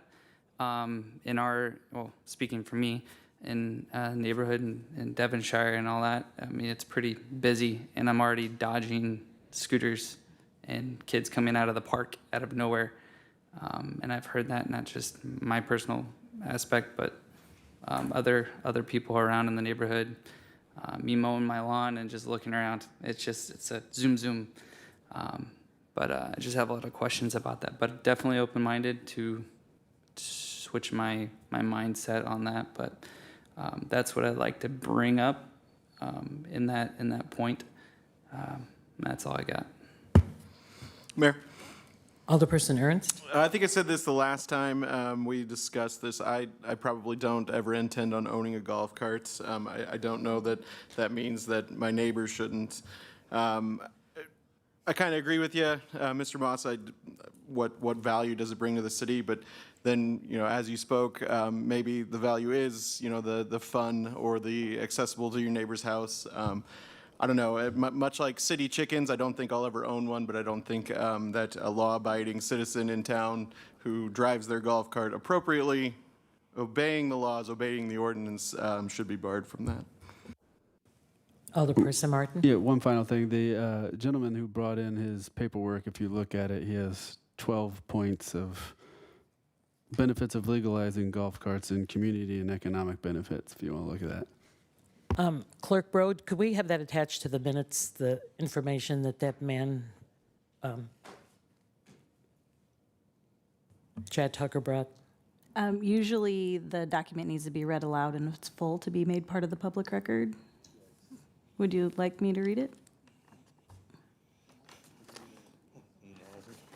I can certainly make it publicly available, maybe on the website as a separate attachment. I would encourage you to do it that way. Okay, thank you. As far as somebody asked a question like the interest in the public, repeatedly I get asked why aren't golf carts allowed in the cemetery, on Oakwood and in the cemetery. That is the only part of town that people have asked me that they wish golf carts to be allowed. I would agree with you. I get asked a few times, but just anecdotally, the amount of golf carts I see, people don't ask me why they're not allowed. They just drive them north of 24 especially. I think that they're already out there. I think the city should capitalize upon it, yeah, if they're going to drive it anyway. My Mayor. apologies. I'm for discussing in the future. All right, thank you. Moving on. Mayor? Oh, sorry. Alderperson Smith? Can I just real quick? I'm in favor in discussing more. Also in individual neighborhoods, I think is a great idea, just to start with, maybe a test run for a year. I know certain areas are more busy, so maybe we start with certain neighborhoods, and if it works out, move forward. You mean that are slower, like not as busy like the Yeah, cemetery? neighborhoods that are off the beaten path, yes. We'll start there. All right, thank you. That was great. Next. I want, before we move on, my question is going to be, if we're going to have a discussion in the future, when is that discussion going to take place, and what information are you going to want from staff? We have kind of looked at this from every way, so I'm not sure what you're looking for from staff, and we would love direction on what you want to see as a group, so that way there can be a decision that gets made. Okay, correct me if I am misunderstanding or didn't hear it correctly, but it seems like there are several people that are in favor of specific neighborhoods. So I believe looking at specific neighborhoods and then using the map where you don't cross the yellow, stay within the yellow, don't cross the red. So specific neighborhoods would be the direction I'm hearing people saying. And again, talking about the referendum, that then would lead into whatever question would be for the resolution. So what I'm hearing is nobody's in favor of the whole community, golf carts being allowed in the whole community. Mayor? Alderperson McIntyre. Yeah, so I guess again, to me, I feel like this is something that is going to take up time, and we need to sit here and discuss it through. Looking at our agenda, I feel like we don't want to do that tonight. That's kind of the feeling I'm getting right now. Maybe I'm wrong. But again, I think the options are, can we do it for neighborhoods? I personally don't like the blanket like that because, again, how are the police going to enforce that the second that they're driving a non-restricted area, and what's non-restricted, and how do we have our officers doing? Again, I think that just really handcuffs our law enforcement if we were to move forward. To me, this is an all or nothing situation, and because of enforcement alone, and do they get to register and I don't get to register, but if I trailer my golf cart over here, I can drive it on these streets now. Again, to me, those amplify the opportunity to make this more difficult than it needs to be. This, to me, is either, yes, we're in favor of moving forward and drafting up something to get somewhere, and these are the guidelines that this council wants to help force the staff, not force, sorry, encourage the staff to come up with, so we can come up with a full-on resolution for this, or no, we're just done discussing this and pushing it off until somebody brings it up again. Alderperson Martin. I would request nothing else from staff. We obviously have a lot of things to discuss about it, and there's no consensus to move forward to need anything from staff. Do we just want to place this same agenda item on the November Committee of the Whole, same memo, change the date, and Not November, that's next month. if we have to have a ballot question by December, I mean, we're only 2 months away. I say we put it on the next month. Are you taking requests for the yellow lines? I just need to make a bridge over the red one to get to Beck's, please. So I see nodding of heads to put on the agenda for November. Okay. Next. Aye. Let's get to some easier ones. The next item on the agenda we have is on-street parking for longer vehicles discussion. This one came about, I believe a resident had reached out to Alderman Blundy, and he had sent out kind of a request to look at this, largely based off of when people bring their RVs out of storage in preparation for a trip. Our current code states that it's only for the amount of time for them to load it and then leave. I think the question that was brought up and some of the desire was, it takes a little bit longer than immediately for those refrigerators to cool down. So if they were to bring them out of storage, they could cool down overnight and allow them to finish packing the groceries in the morning and take off. So because of that, the resident and then also Alderperson Blundy had requested a 24-hour allowance for the parking, essentially for the RV to sit in front of the house. And then when this ordinance discussion kind of popped up, Chief Stevens wanted to also add in that the F-250 crew cab with an 8-foot bed totals 267 inches, which exceeds the ordinance as well. So if we were going to look at the ordinance, it makes perfect sense to also look at that additional length of changing it from the 244 inches to 267 inches. So with those two kind of recommendations, we're looking for a little discussion. Mayor, Alderperson Smith? I think 24 hours is okay. I think have you ever had anything like this come up before, or has this ever never been mentioned? There are plenty of times where I've seen something parked in the road for over 24 hours, and I've not personally turned them in or gotten complaints from them. I'm fine with moving forward with this and also changing the truck extent, size of the truck, whatever, yeah. Alderperson Martin? So I have a certain kind of empathy for this. Like, I have a truck with a trailer, and I couldn't park in front of my house. And then I got to go pick up an attachment and then park in front of my house, but I'll just pull into my driveway and block the driveway. It's not fine. My problem's going to get no sympathy. But, I have to get up, 5 in the morning, leave by 6. So it'll only be like 8 to 9 hours. So for people that have that kind of situation where it's overnight, I think it's good, and for RVs as well. I fortunately have a long enough driveway where I can get away with it, but at the same time, you wouldn't want this to be something that's done all the time. It'd be like if this is once a week or if this is 3-4 times a week, then what's the point of doing that? So we would have to be cautious about that. I think it's not so simple. If I could piggyback on that, because I had in my notes, maybe a 24-hour out of 24 hours maximum out of like a 72-hour period.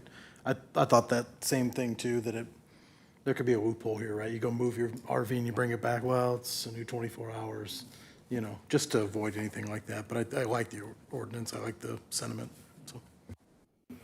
Mayor. Alderperson McIntyre? Yeah, so I actually had a resident reach out to me as well. I talked to him on the phone about this. Again, I think 24 hours is definitely a great opportunity for them. Again, I don't own one of these, but I do appreciate those who do. And I think the 24 hours is a smart move for us. I do agree. I like what Mr. Moss said about 24 hours within a 72-hour period. Again, this is only going to be complaint driven, so as long as somebody's not complaining, it won't be a problem. I assume that Chief Stevens would agree with that. And then the 276 inches on a truck would obviously be whatever's necessary. Again, I support that. Might the thought be to pull the motorhome part out?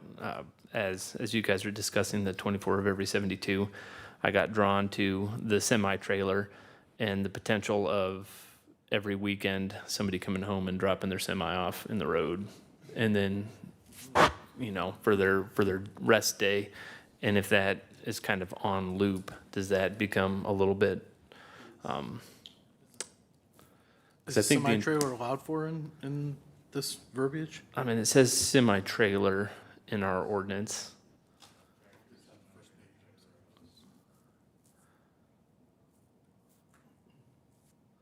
Because I understand the desire of the resident to be able to park his RV and motorhome. So I mean, if we want to split that and pull that into its own section, that might be better than allowing a semi-trailer, trailer, or bus. Yeah, could we split that and then make it recreational vehicle specific? I'm sure we could do that. Absolutely. Yes, we certainly could. Mayor? Person Johnson? Yeah, I would definitely be in favor of pulling out like motorhomes, RVs, separate from semis. I am perfectly fine with somebody parking their RV on our street for a day. I don't want semi trucks parked in front of my house.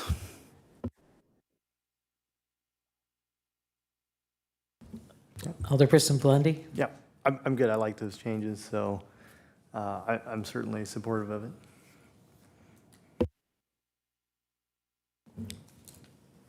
Okay, so it sounds like we have direction, correct? So would trailer go with the motorhome?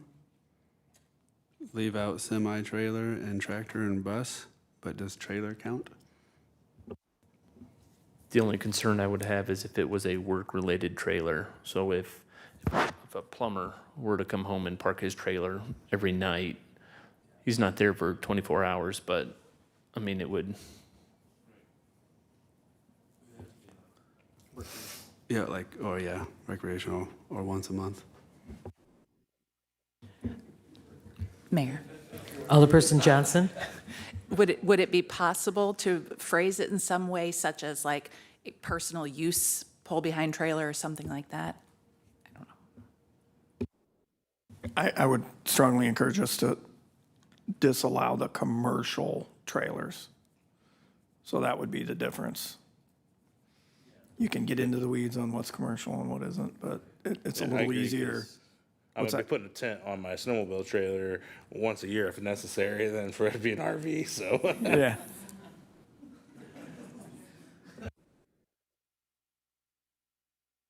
Are we good? Yes, I think we have direction on that. All right, next item. The next Jay. item on the agenda is the Jefferson Street Building Historical Vehicle Storage Request. This item, we were kind of presented this by the Township Road Commissioner, and I believe even maybe the Historical Society might have gotten involved there as well in support of it.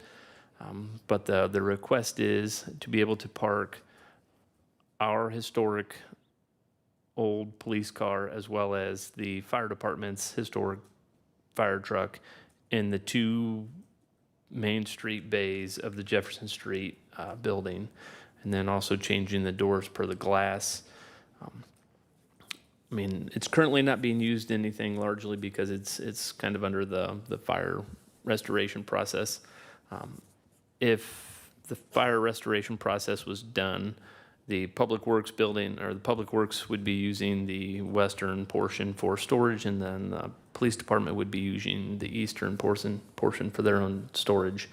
So there is a use for that building right now. The historic police car has been parked in one of those garages. So essentially what they would be asking for is for us to wall in that garage, change the door to glass, and then to do something similar with that next bay. I haven't gotten that request from the fire department yet. I did hear that there was going to be one incoming to be able to store the fire truck in that building. But I feel like an actual direction taken on this might wait until we can see if we can configure the building itself for a fire truck without it reducing storage impacts on both the police department and the Public Works department. Alderperson Blondie? Yeah, I guess I would say, if we have room for it, I kind of like this idea. Reason being, several times I think I mentioned I would like to see that building kind of fixed up. And to me, if we have room to do this and being able to kind of showcase that right there with the historic square, I think makes sense. And I'd also like to see us then, again, I think we've got the insurance money coming or whatever, but spend a little bit more money, right? And make that building really kind of look nice. And so it fits in with the character and then the amount of TIF money and everything we've spent on the square. I think this could fit in really well with that if we've got the space for it. Alderperson, I'm sorry, Ernst. I agree. If it's not going to provide some sort of burden or strain on storage for the city equipment, and if it's not too far outside of what we have budgeted to change to glass or whatever, I think that's a good idea. Alderperson Martin? I agree with Blondie on making that building look nicer if there's any way to do that. I think I wouldn't want to do this, while the city's still using it. Once, if we can have some other building or get the city stuff out there one day, then maybe, but until then, no. Do we have anything in that building now, or is it empty because of the fire? The Public Works side's empty. I think There is some stuff in the police side. And up until recently, that antique car was in there.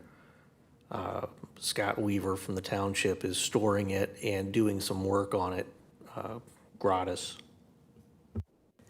Does everyone realize that particular building was the location of the first fire department? Alderperson McIntyre? Yeah, I guess I'm not opposed of this as long as we have the space for it. I guess from my opinion on this, again, we've had issue with the fire and everything. I don't know, what the police have plans for it in the future and what City Works has plans for it in the future. I know that doesn't accommodate a lot of our stuff for Public Works. I mean, we put stuff in there because it's the only place we have space for. So again, I'm not opposed to this, but I definitely want to make sure that it's not inhibiting any use from either the police department or the Public Works. I know Mr. Rittenhouse and I have spoken about this. The police department would like to have the space, and I know that Public Works would like to have the space and demonstrably has a need for it. I got a new building coming, but he doesn't. Yeah, I guess that'd be my point. Like, I assume even with the new building, you still have ample need for space. So again, I would hate to warrant you from having that space that we already have allocated to you. And we know space is definitely a problem here in the city. Again, we know we have several areas where Public Works needs additional space and we don't have it. I would just hate to restrict that. Again, I'd love to support this. I like the idea behind it. I think the nostalgia behind it being the old firehouse. Again, wonderful things. I'd like to, show off our history. But again, we're making use of that building, and until we're not making use of it, this doesn't make a ton of sense in my personal opinion. Alderperson Smith? Maybe the Historical Society could purchase the building, and then Public Works and can find a new, like something that they want to build, like in the future, like maybe that should be a plan down the road. We do have that space study coming.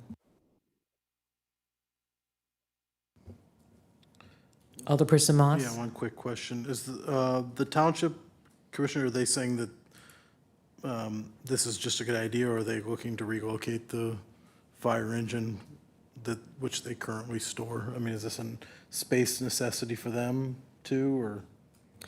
Okay, I don't know if it's a space necessity for them, but I was at the open house for the fire department, and the fire department, the fire chief is very eager to have this antique fire engine displayed at this site. So, and that's the letter who we're expecting to receive. So as far as like where it's usually stored, I don't know where this fire truck is usually I stored. think Is in the anybody? letter it says currently stored in the township shed. I respectfully ask permission to relocate 2 antique vehicles currently stored in the township shed.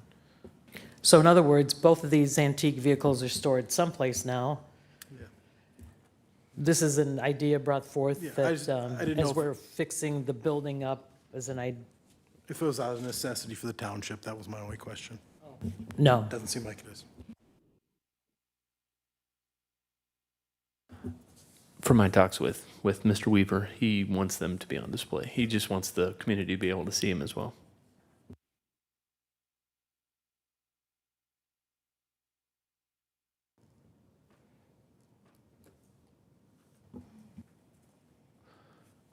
Staff can review that area and see if there's any type of construction that can be done in interior to house those without really kind of kicking any of our equipment out. But we can look at that, and we can kind of get something here in the future to you guys. Just something to be aware of when we look to get 2 more plow trucks. They are longer, and they don't fit in the current stalls that we utilize. So that we were going to move them up there during the summer when they're not being used. So that's just something to be aware of. I'm anxious to see what the space that he brings, and hopefully it shows a need for some more building for Public Works.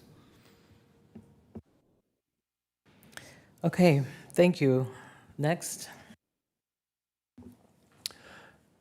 The next item we have on the agenda is the IEPA project plan and water rate study update discussion.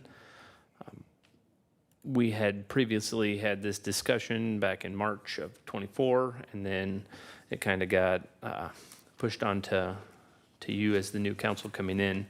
And we had CMT come in at the May-Cow to kind of go over the different projects that were coming in.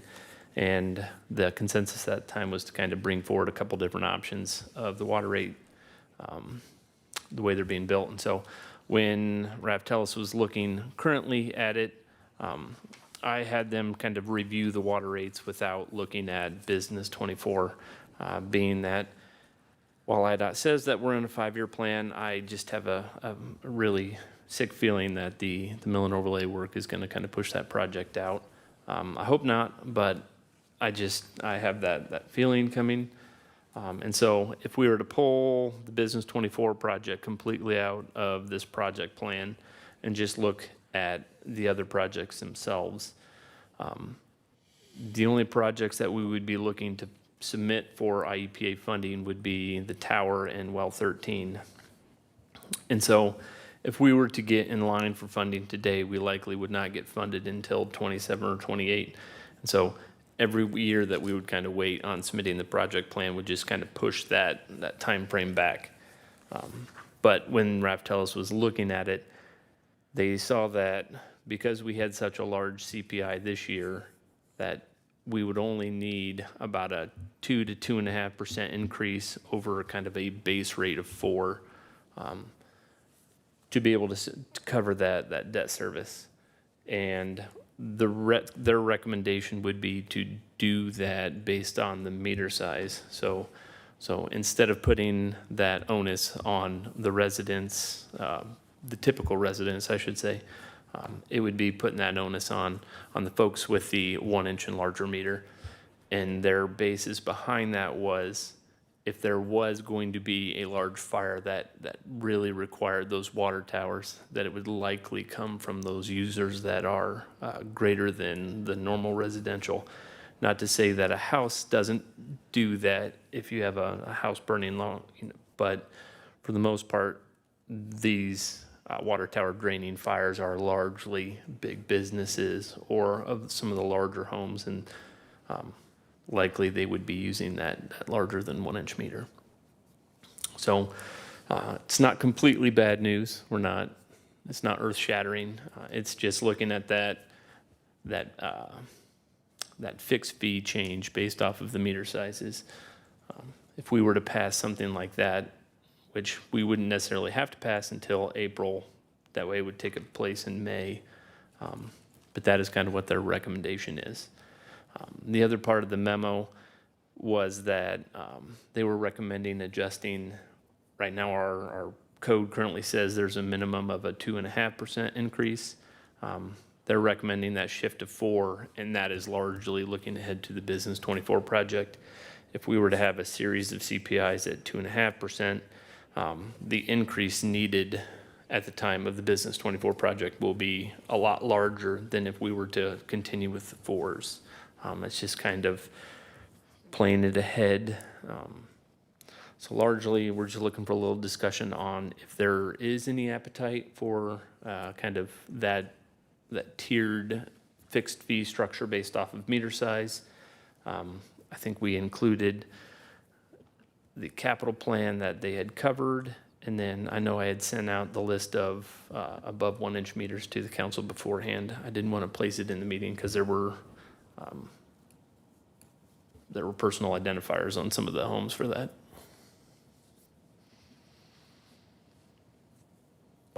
Mayor? Alderperson McIntyre.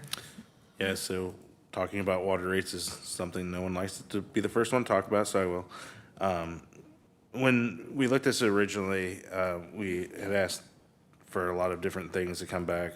I know this fixed fee affects those with larger meters, specifically businesses and stuff, but I think that's the right direction to head.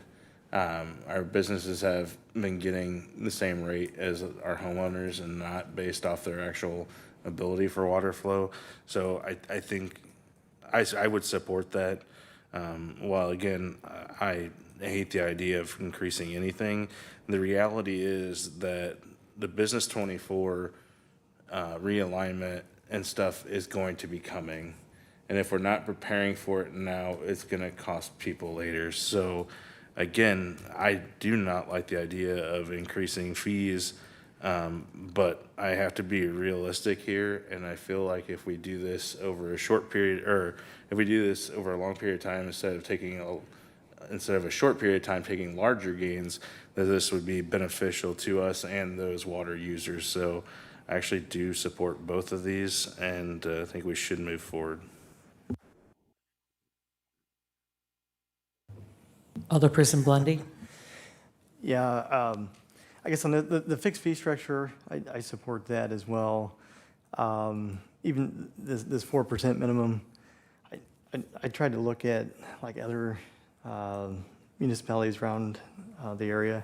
I may get this wrong because my memory's not great, but I think it was Bloomington or something very similar. They were going through some very large water-related capital projects, and I think they went up like 22% or something like that one year. So I mean, I get this to try to phase it in, so we're not going to get 4 or 5 years down the road and have to do 20, 30% or something like that.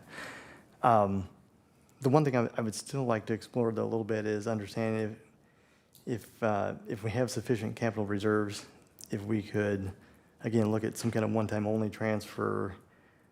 $500,000, $1 million. I don't know, give us a couple different scenarios and see if we did that, what would that change as far as this minimum rate increase? So I'd like to explore that.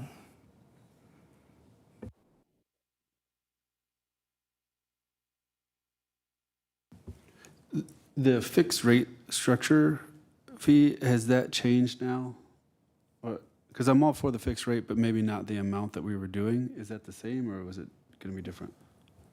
So this is pretty similar to that. We do have one large meter coming on as soon as the construction there at Newcastle and Gilman. When that one comes online, that grabs another one of our largest, with that being Illinois American, because they will have a second meter. I'm not sure if Raftellus was including that one as part of that revenue. I can ask them. I believe the changes in it might be different, largely because when they had looked at this previously, they were looking at it based off of what the rate was before May 1, before that CPI, and so they were holding that, and they didn't want to go through and start adjusting all the meter pricing until if there was buy-in to go that route.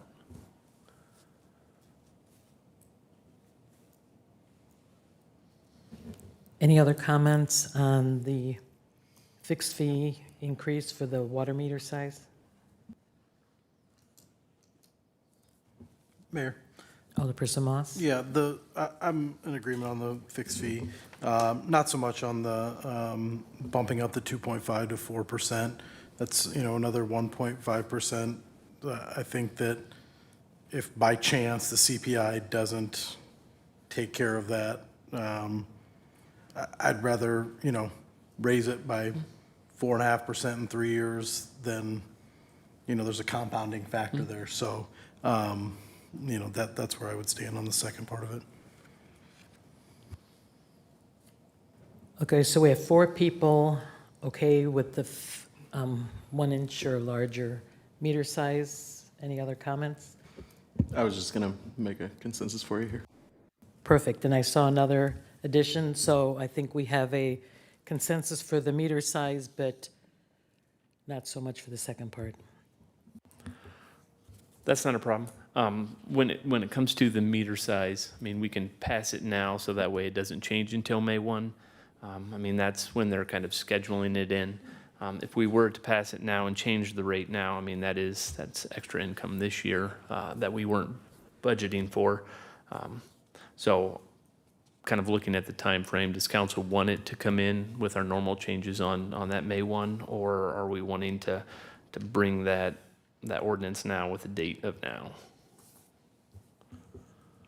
I would recommend that we do it in May and get maybe some education or some information out that it's going to be happening versus throwing it on right now.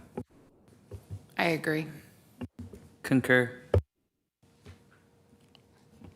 Mayor, could I just ask for clarification on Mr. Bundy's comment about looking into other sources? Is that a consensus that you would like staff to look into that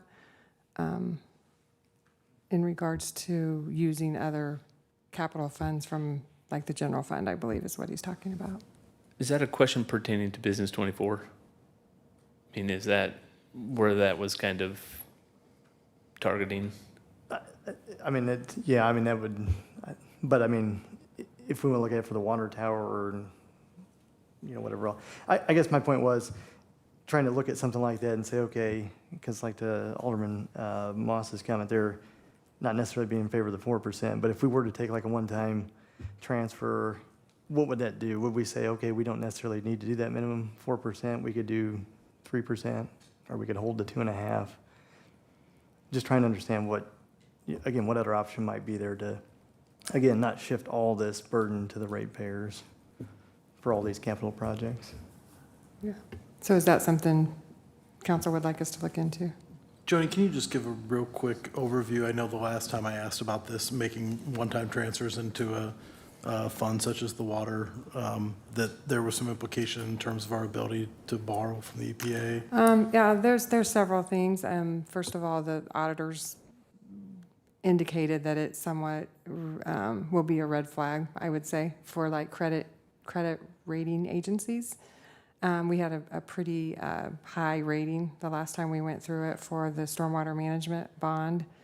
And those are the types of things they look at. They do look at, capitalization, they look at fund balances. I cannot say that they would absolutely put that as a negative, but it has been indicated to me because what the auditors have indicated is that that's typically a sign of a community that's in, financial kind of straits, dire straits. She gave me a couple of examples and she's like, you don't want to be like them, that it's because they have no other way. It just kind of indicates a weakness, I guess, in the financial integrity. And she said based on our financial strength that would not be a typical thing that you would see. Not that it's absolutely unheard of, but it does, again, bring into question the fact that enterprise funds are supposed to be paid, the expenses are supposed to be paid by the users of the system. So if you're using general fund revenue, you're not doing that. You're getting sales tax or whatever that is being paid for by people that are not necessarily using the system. And that's when, generally accepted accounting principles, that's basically what guides those types of decisions as far as how those funds are used and how those funds are set up. And it's very clear that an enterprise fund is different than the general fund. It's also something that the IEPA could also look at because, again, they will be looking at sufficiency of rates. And if they determine that the rates really are not sufficient, that can sometimes be a problem as well because they go through that whole process of making sure that the rates are sufficient to pay the debt service. So that's another potential issue that you could run into in the future. But yeah, it is somewhat of a red flag when a community does that because there are very specific kind of rules and regulations for those funds. And so everybody I've talked to advises against it. Not that I don't want to talk us into more work, but if this project is 6 years out, the amount of variables between now and then with just the CPI versus if any other businesses come in town with any water usage, it's going to be pretty difficult for us to give anything that's worth more than the paper that it's written on at this time. As we kind of get closer to that project and kind of as IDOT starts kind of lay out their timeline, those discussions can get a little more clear. That's why I think removing that from this current project plan kind of makes it a little bit easier to kind of digest right now. And then we can kind of see what the economy does for the next few years. Mayor? Alderperson McIntyre. I guess my only other question is with this, and again, the idea of raising rates is just not appetizing. As a person that has to pay them as well as a lot of the residents that might be listening to this, I don't like the idea, but I also hate the concept of getting behind the 8 ball on something like this. We're looking down the pipeline and we know this is coming, and I just want to make sure that we are being good stewards. And I understand, I don't think right now is a great time to be looking into where we could get money from our general fund because it is not recommended. And we do have large projects that are possibly coming up our future. I would hate to ever put us in a situation where we don't have the rating that we have. But I would also like to see comparatively, if this is something we need to discuss, what our competitors are charging as well. Again, I don't mean to make this sound bad, but obviously we know there's residents in the same city that's paying the same taxes that are hooked up to American Water, and I am just assuming that they're paying significantly more than us, those that are not paying for water through American Water. And so I think it'd be smart of us to at least have that information so that we can see comparatively if we were to jump from 2.5% up to 4% to be prepared for a future. I do not want to see a situation where Bloomington, where we have to make a 22% increase. I would like to know that we have this coming and be prepared for it. We've always been very fiscally responsible, and sometimes that means we're looking out for the stuff in the future. So while I hate the idea of raising anything, I do understand that none of us around here can say that we didn't know what's coming when the time comes that it needs to be done. The only thing we can say is we didn't prepare for it, and I just don't want to be sitting here saying we didn't prepare them. And maybe I won't be on the council when that time comes, but I would hate to hand that off to the next. That's just my opinion. As the conversation around the 2.5 versus 4 comes up, that isn't absolutely a conversation that can be had in April when the CPI kind of gets released. We don't have to hash that out right now if we don't want to. So I mean, if that is something that we're not comfortable with, and that's a future discussion, I mean, we can come back in April when the CPI gets released and see if that's even merits any discussion at all until maybe even the following year. Alderperson Martin? So when it came to the Route 24, I would have been interested in at least discussing what other possibilities there are of funding that, just because it wasn't directly a need for water. But without that in there, I'm not interested in looking at any other ways to pay from general fund into the water.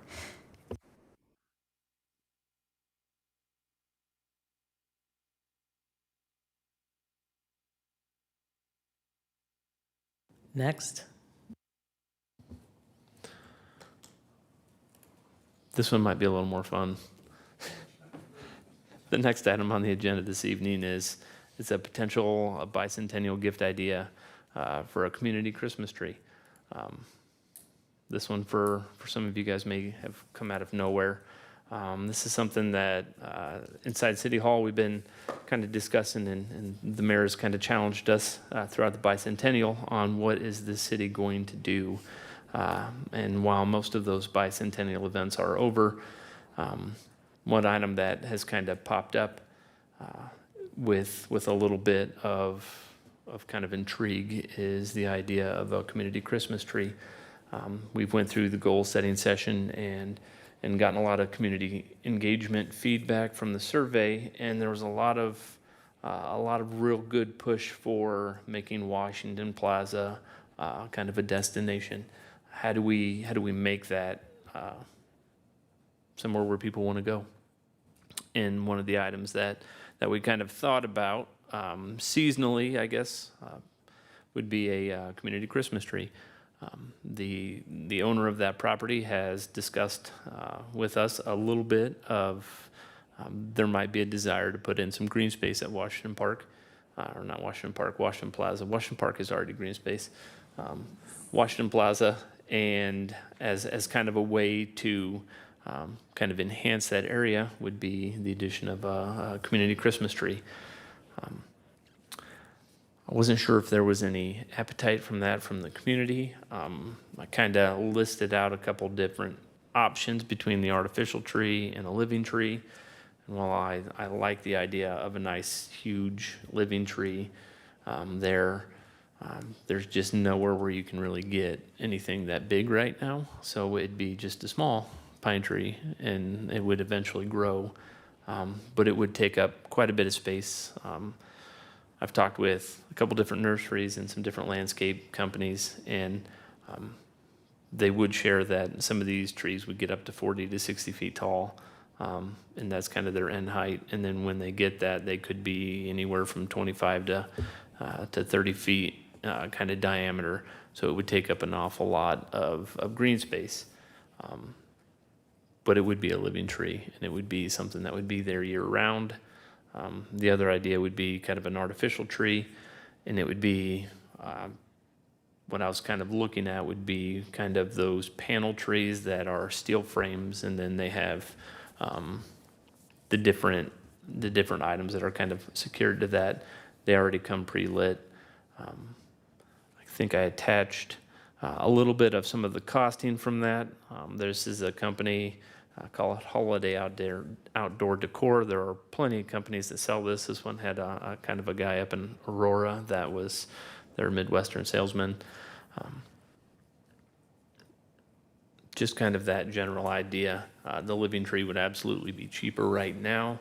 The artificial tree can get a little bit expensive depending on how tall we would want it to be. But at the same time, at the end of the season, we would put the artificial tree down. We would pack it up and put it in storage.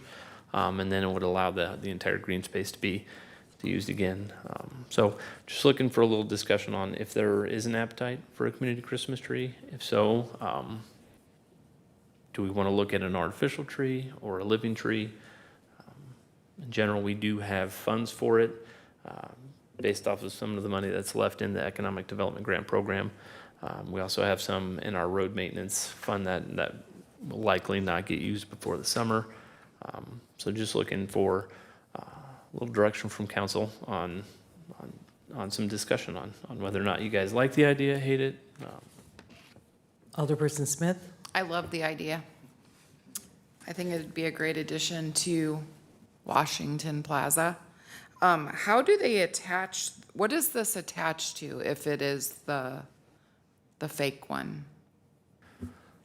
So depending on the size, there are some that have concrete in the middle and then they get wired down to it. Some of them are secured into the ground with anchors, just depending on kind of the size of them. Okay, Alderperson Smith, living or artificial? I know it sounds costly, but I think I would go with the artificial. And if he has a plan for a green space in the future, which I'm hoping he does, I think it'd be a great addition. Alderperson Ernst?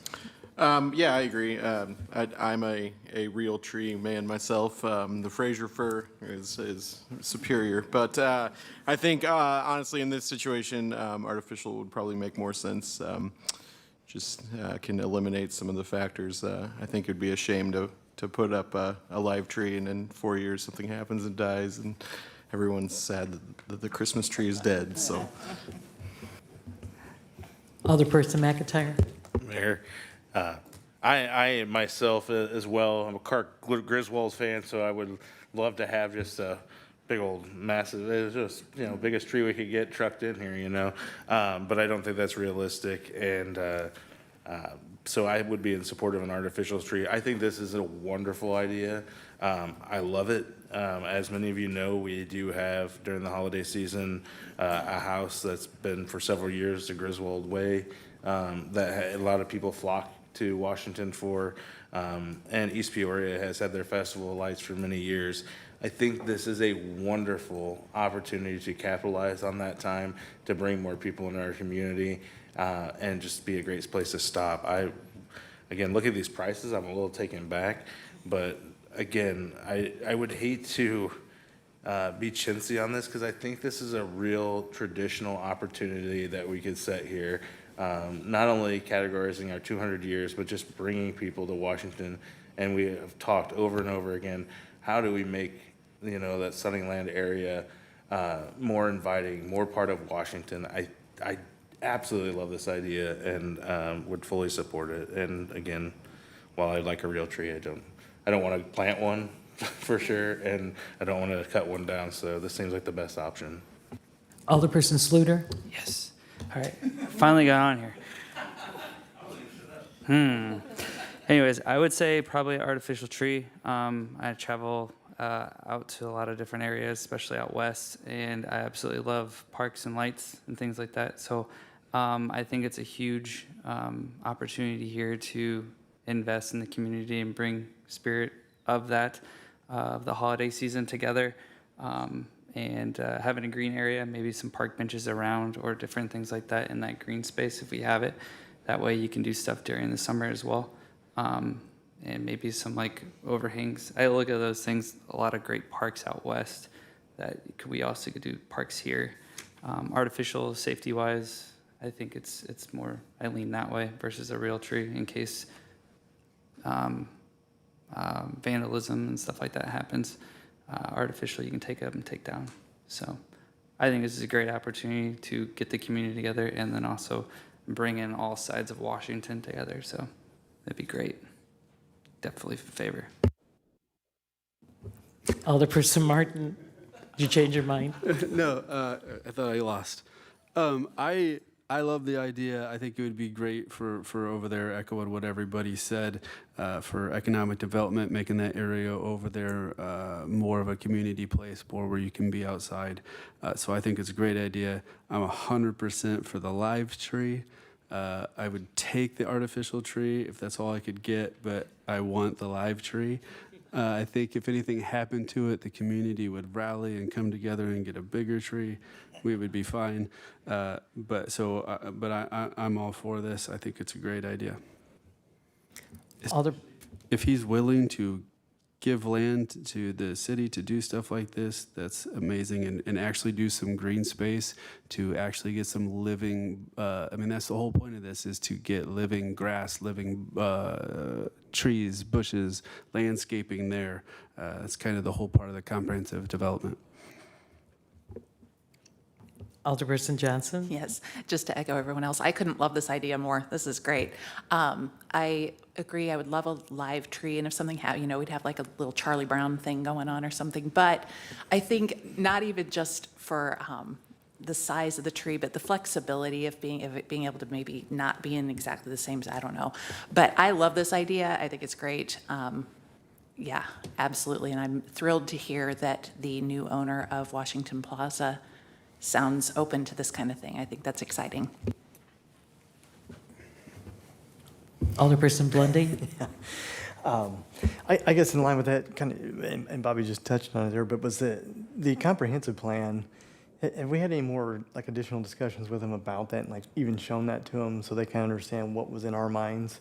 Because I think this plays into it really well, and I think that's where the artificial tree probably makes the most sense, just for the fact that it's seasonal, right? And that space, depending on what we were going to use it in the comprehensive plan for, you wouldn't have a 40-foot wide tree taking up the space all the time. Because I think in the summer, there's probably a lot of opportunities to, if there's a green space there, bring in food trucks down there or whatever. But so I'm for with the artificial tree, but I think we should make sure we have the conversation with them about the comprehensive plan, show it to them, and kind of get their buy-in for the bigger picture of what we were talking about.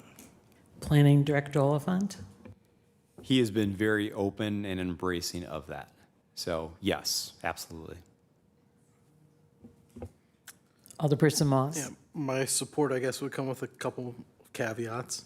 I think that it's a good idea. I think that expecting some economic impact from it without any kind of planning around, what could actually take place there. I think if we just put it there, people will drive by and go, that's pretty neat, and there'll be no, impact at all. So I think a plan around events, coordinating with the chamber, coordinating with the Merchants Association, something like that needs to be a part of,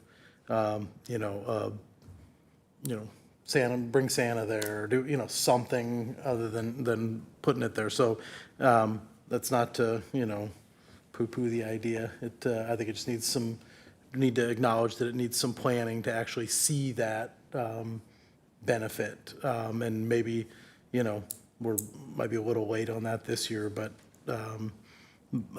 definitely needs to be a part of some discussions going forward if we spent that amount of money on it. It's a significant amount of money. Thought the idea was pretty cool, and I scrolled down and had a moment there. But secondly, I would not be in favor of using any road maintenance funds for this purpose. I think we heard a really good use for those funds tonight. So, but in general, I'm in favor. Thank you, and it's never too late for Santa, by the way. Alderperson Martin. I just wanted to address that. I know on the EDC, we've talked a lot about this in the area and helping him and different ideas that we could make a plan for this that is more comprehensive, like Moss was talking about, like having a farmers market, produce farmers markets over there, or even like a Christmas walk if we have this Christmas tree, and different kinds of the carriage rides and different things like that, but that we could help with, because there's other businesses looking in that area and trying to bring this all together so it does fit into a more comprehensive plan. Thank you. Okay, that's a resounding yes. I'm happy that's at CS. I brought this idea up to the Park District, and the first thing I was told was, if they say yes, come and talk with me on Monday, and we'll see if we can get an event set up. So that's at least good news. The brochure that I had put in, that company had let me know that if we were to order it, it still could get here by Thanksgiving. So that opportunity is still out there. I'll reach out and make sure that that's still where they're at, and there may be something on next week's agenda for a purchase authorization of that.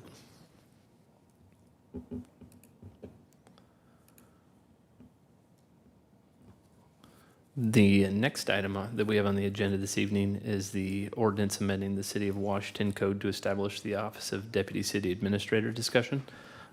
I can hand the floor over to our legal counsel for clarification on the changes.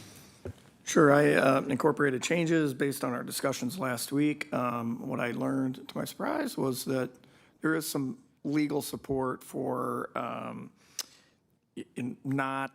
because we are a home rule municipality, not being bound by what would otherwise require an appointment to end with the term of the mayor. So I just took those two out, those two sentences in section 293B. I removed them altogether, but it's shown in red line format, so you'll see the striking of those sentences. The rest of it, I think, is self-explanatory, and it's based on our discussions. The only other point that I would make is, with all the other officer positions, there is a provision for removal. I think we should at least consider that. It probably should have been in the first draft, but typically, officers are appointed by the mayor with consent of the council, and the same would apply to removal.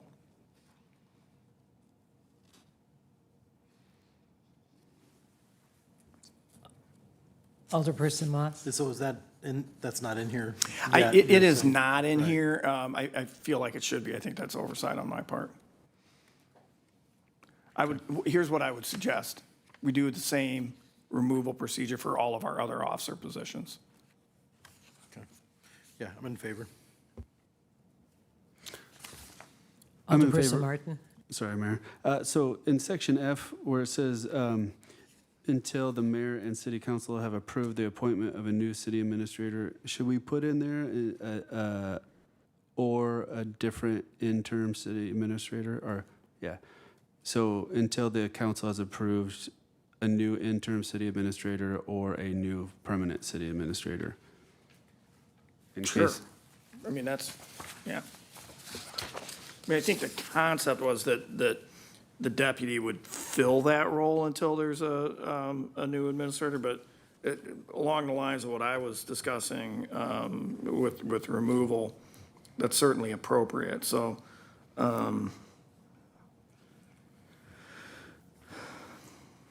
until the mayor and city council have approved the appointment of a new interim. Okay. I'll make that change.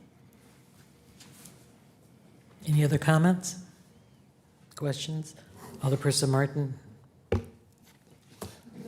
Thank you. Moving on. N.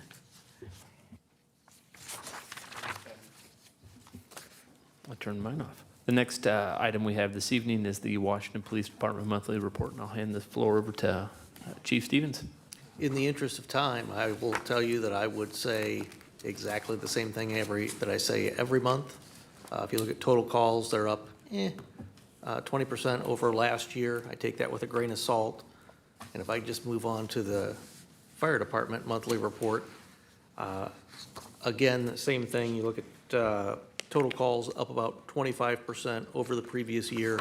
I will say, if you look at their response time, once they get a call, they're out of the station, average 42 seconds.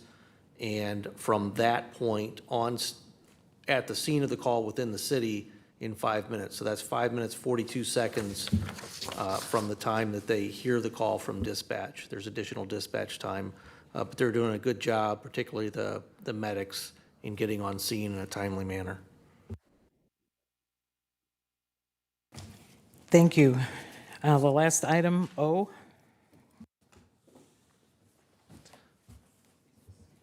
That's all I got. He just did it. Well, actually, I do have something to say about that. So the fire department meets the second Tuesday of every month at 6 PM. That's their board meeting, which happens to be tomorrow night at 6 PM. So even though they are a 501c3, they have their meetings open to the public. So if any alderpersons wish to observe what their meetings are like, it's at the fire department building. Next item, any other business? Mayor, Alderperson Blondie. we need to be out of here in 9 minutes, because otherwise I have to activate the alarm, and I'm not sure I remember how to do it. Yes, I was going to say that. So we have 3 minutes, 4 minutes for other business. I've got a really quick one. I emailed everybody earlier about this, but IDOT is moving forward with their Business 24 resurfacing towards the square. And with that, at the moment, they're saying they're going to be starting resurfacing in the square on Monday evening, which would be a week from today at 6 PM. And for them to do that, they're going to be completely closing the square down from 6 PM until 6 a.m. in the morning on Monday night, and then they're going to do the same thing again on Tuesday night. They're telling me they're going to be able to get it done in 2 nights. IDOT's telling me 3, UCM's telling me 2. So right now, we should plan for Monday and Tuesday, and then barring anything happening, it may go into Wednesday night as well. So please avoid the square at night. Yes. Comments? Alderperson Sluter? All right, do I have a motion to Motion. adjourn? Okay. Sluter, Second. motion, second, Smith. All those in favor say aye. Aye. Those opposed? Meeting is over at 8:53. Sluter and Smith. Sluter, motion, Smith, second. McIntyre voted no.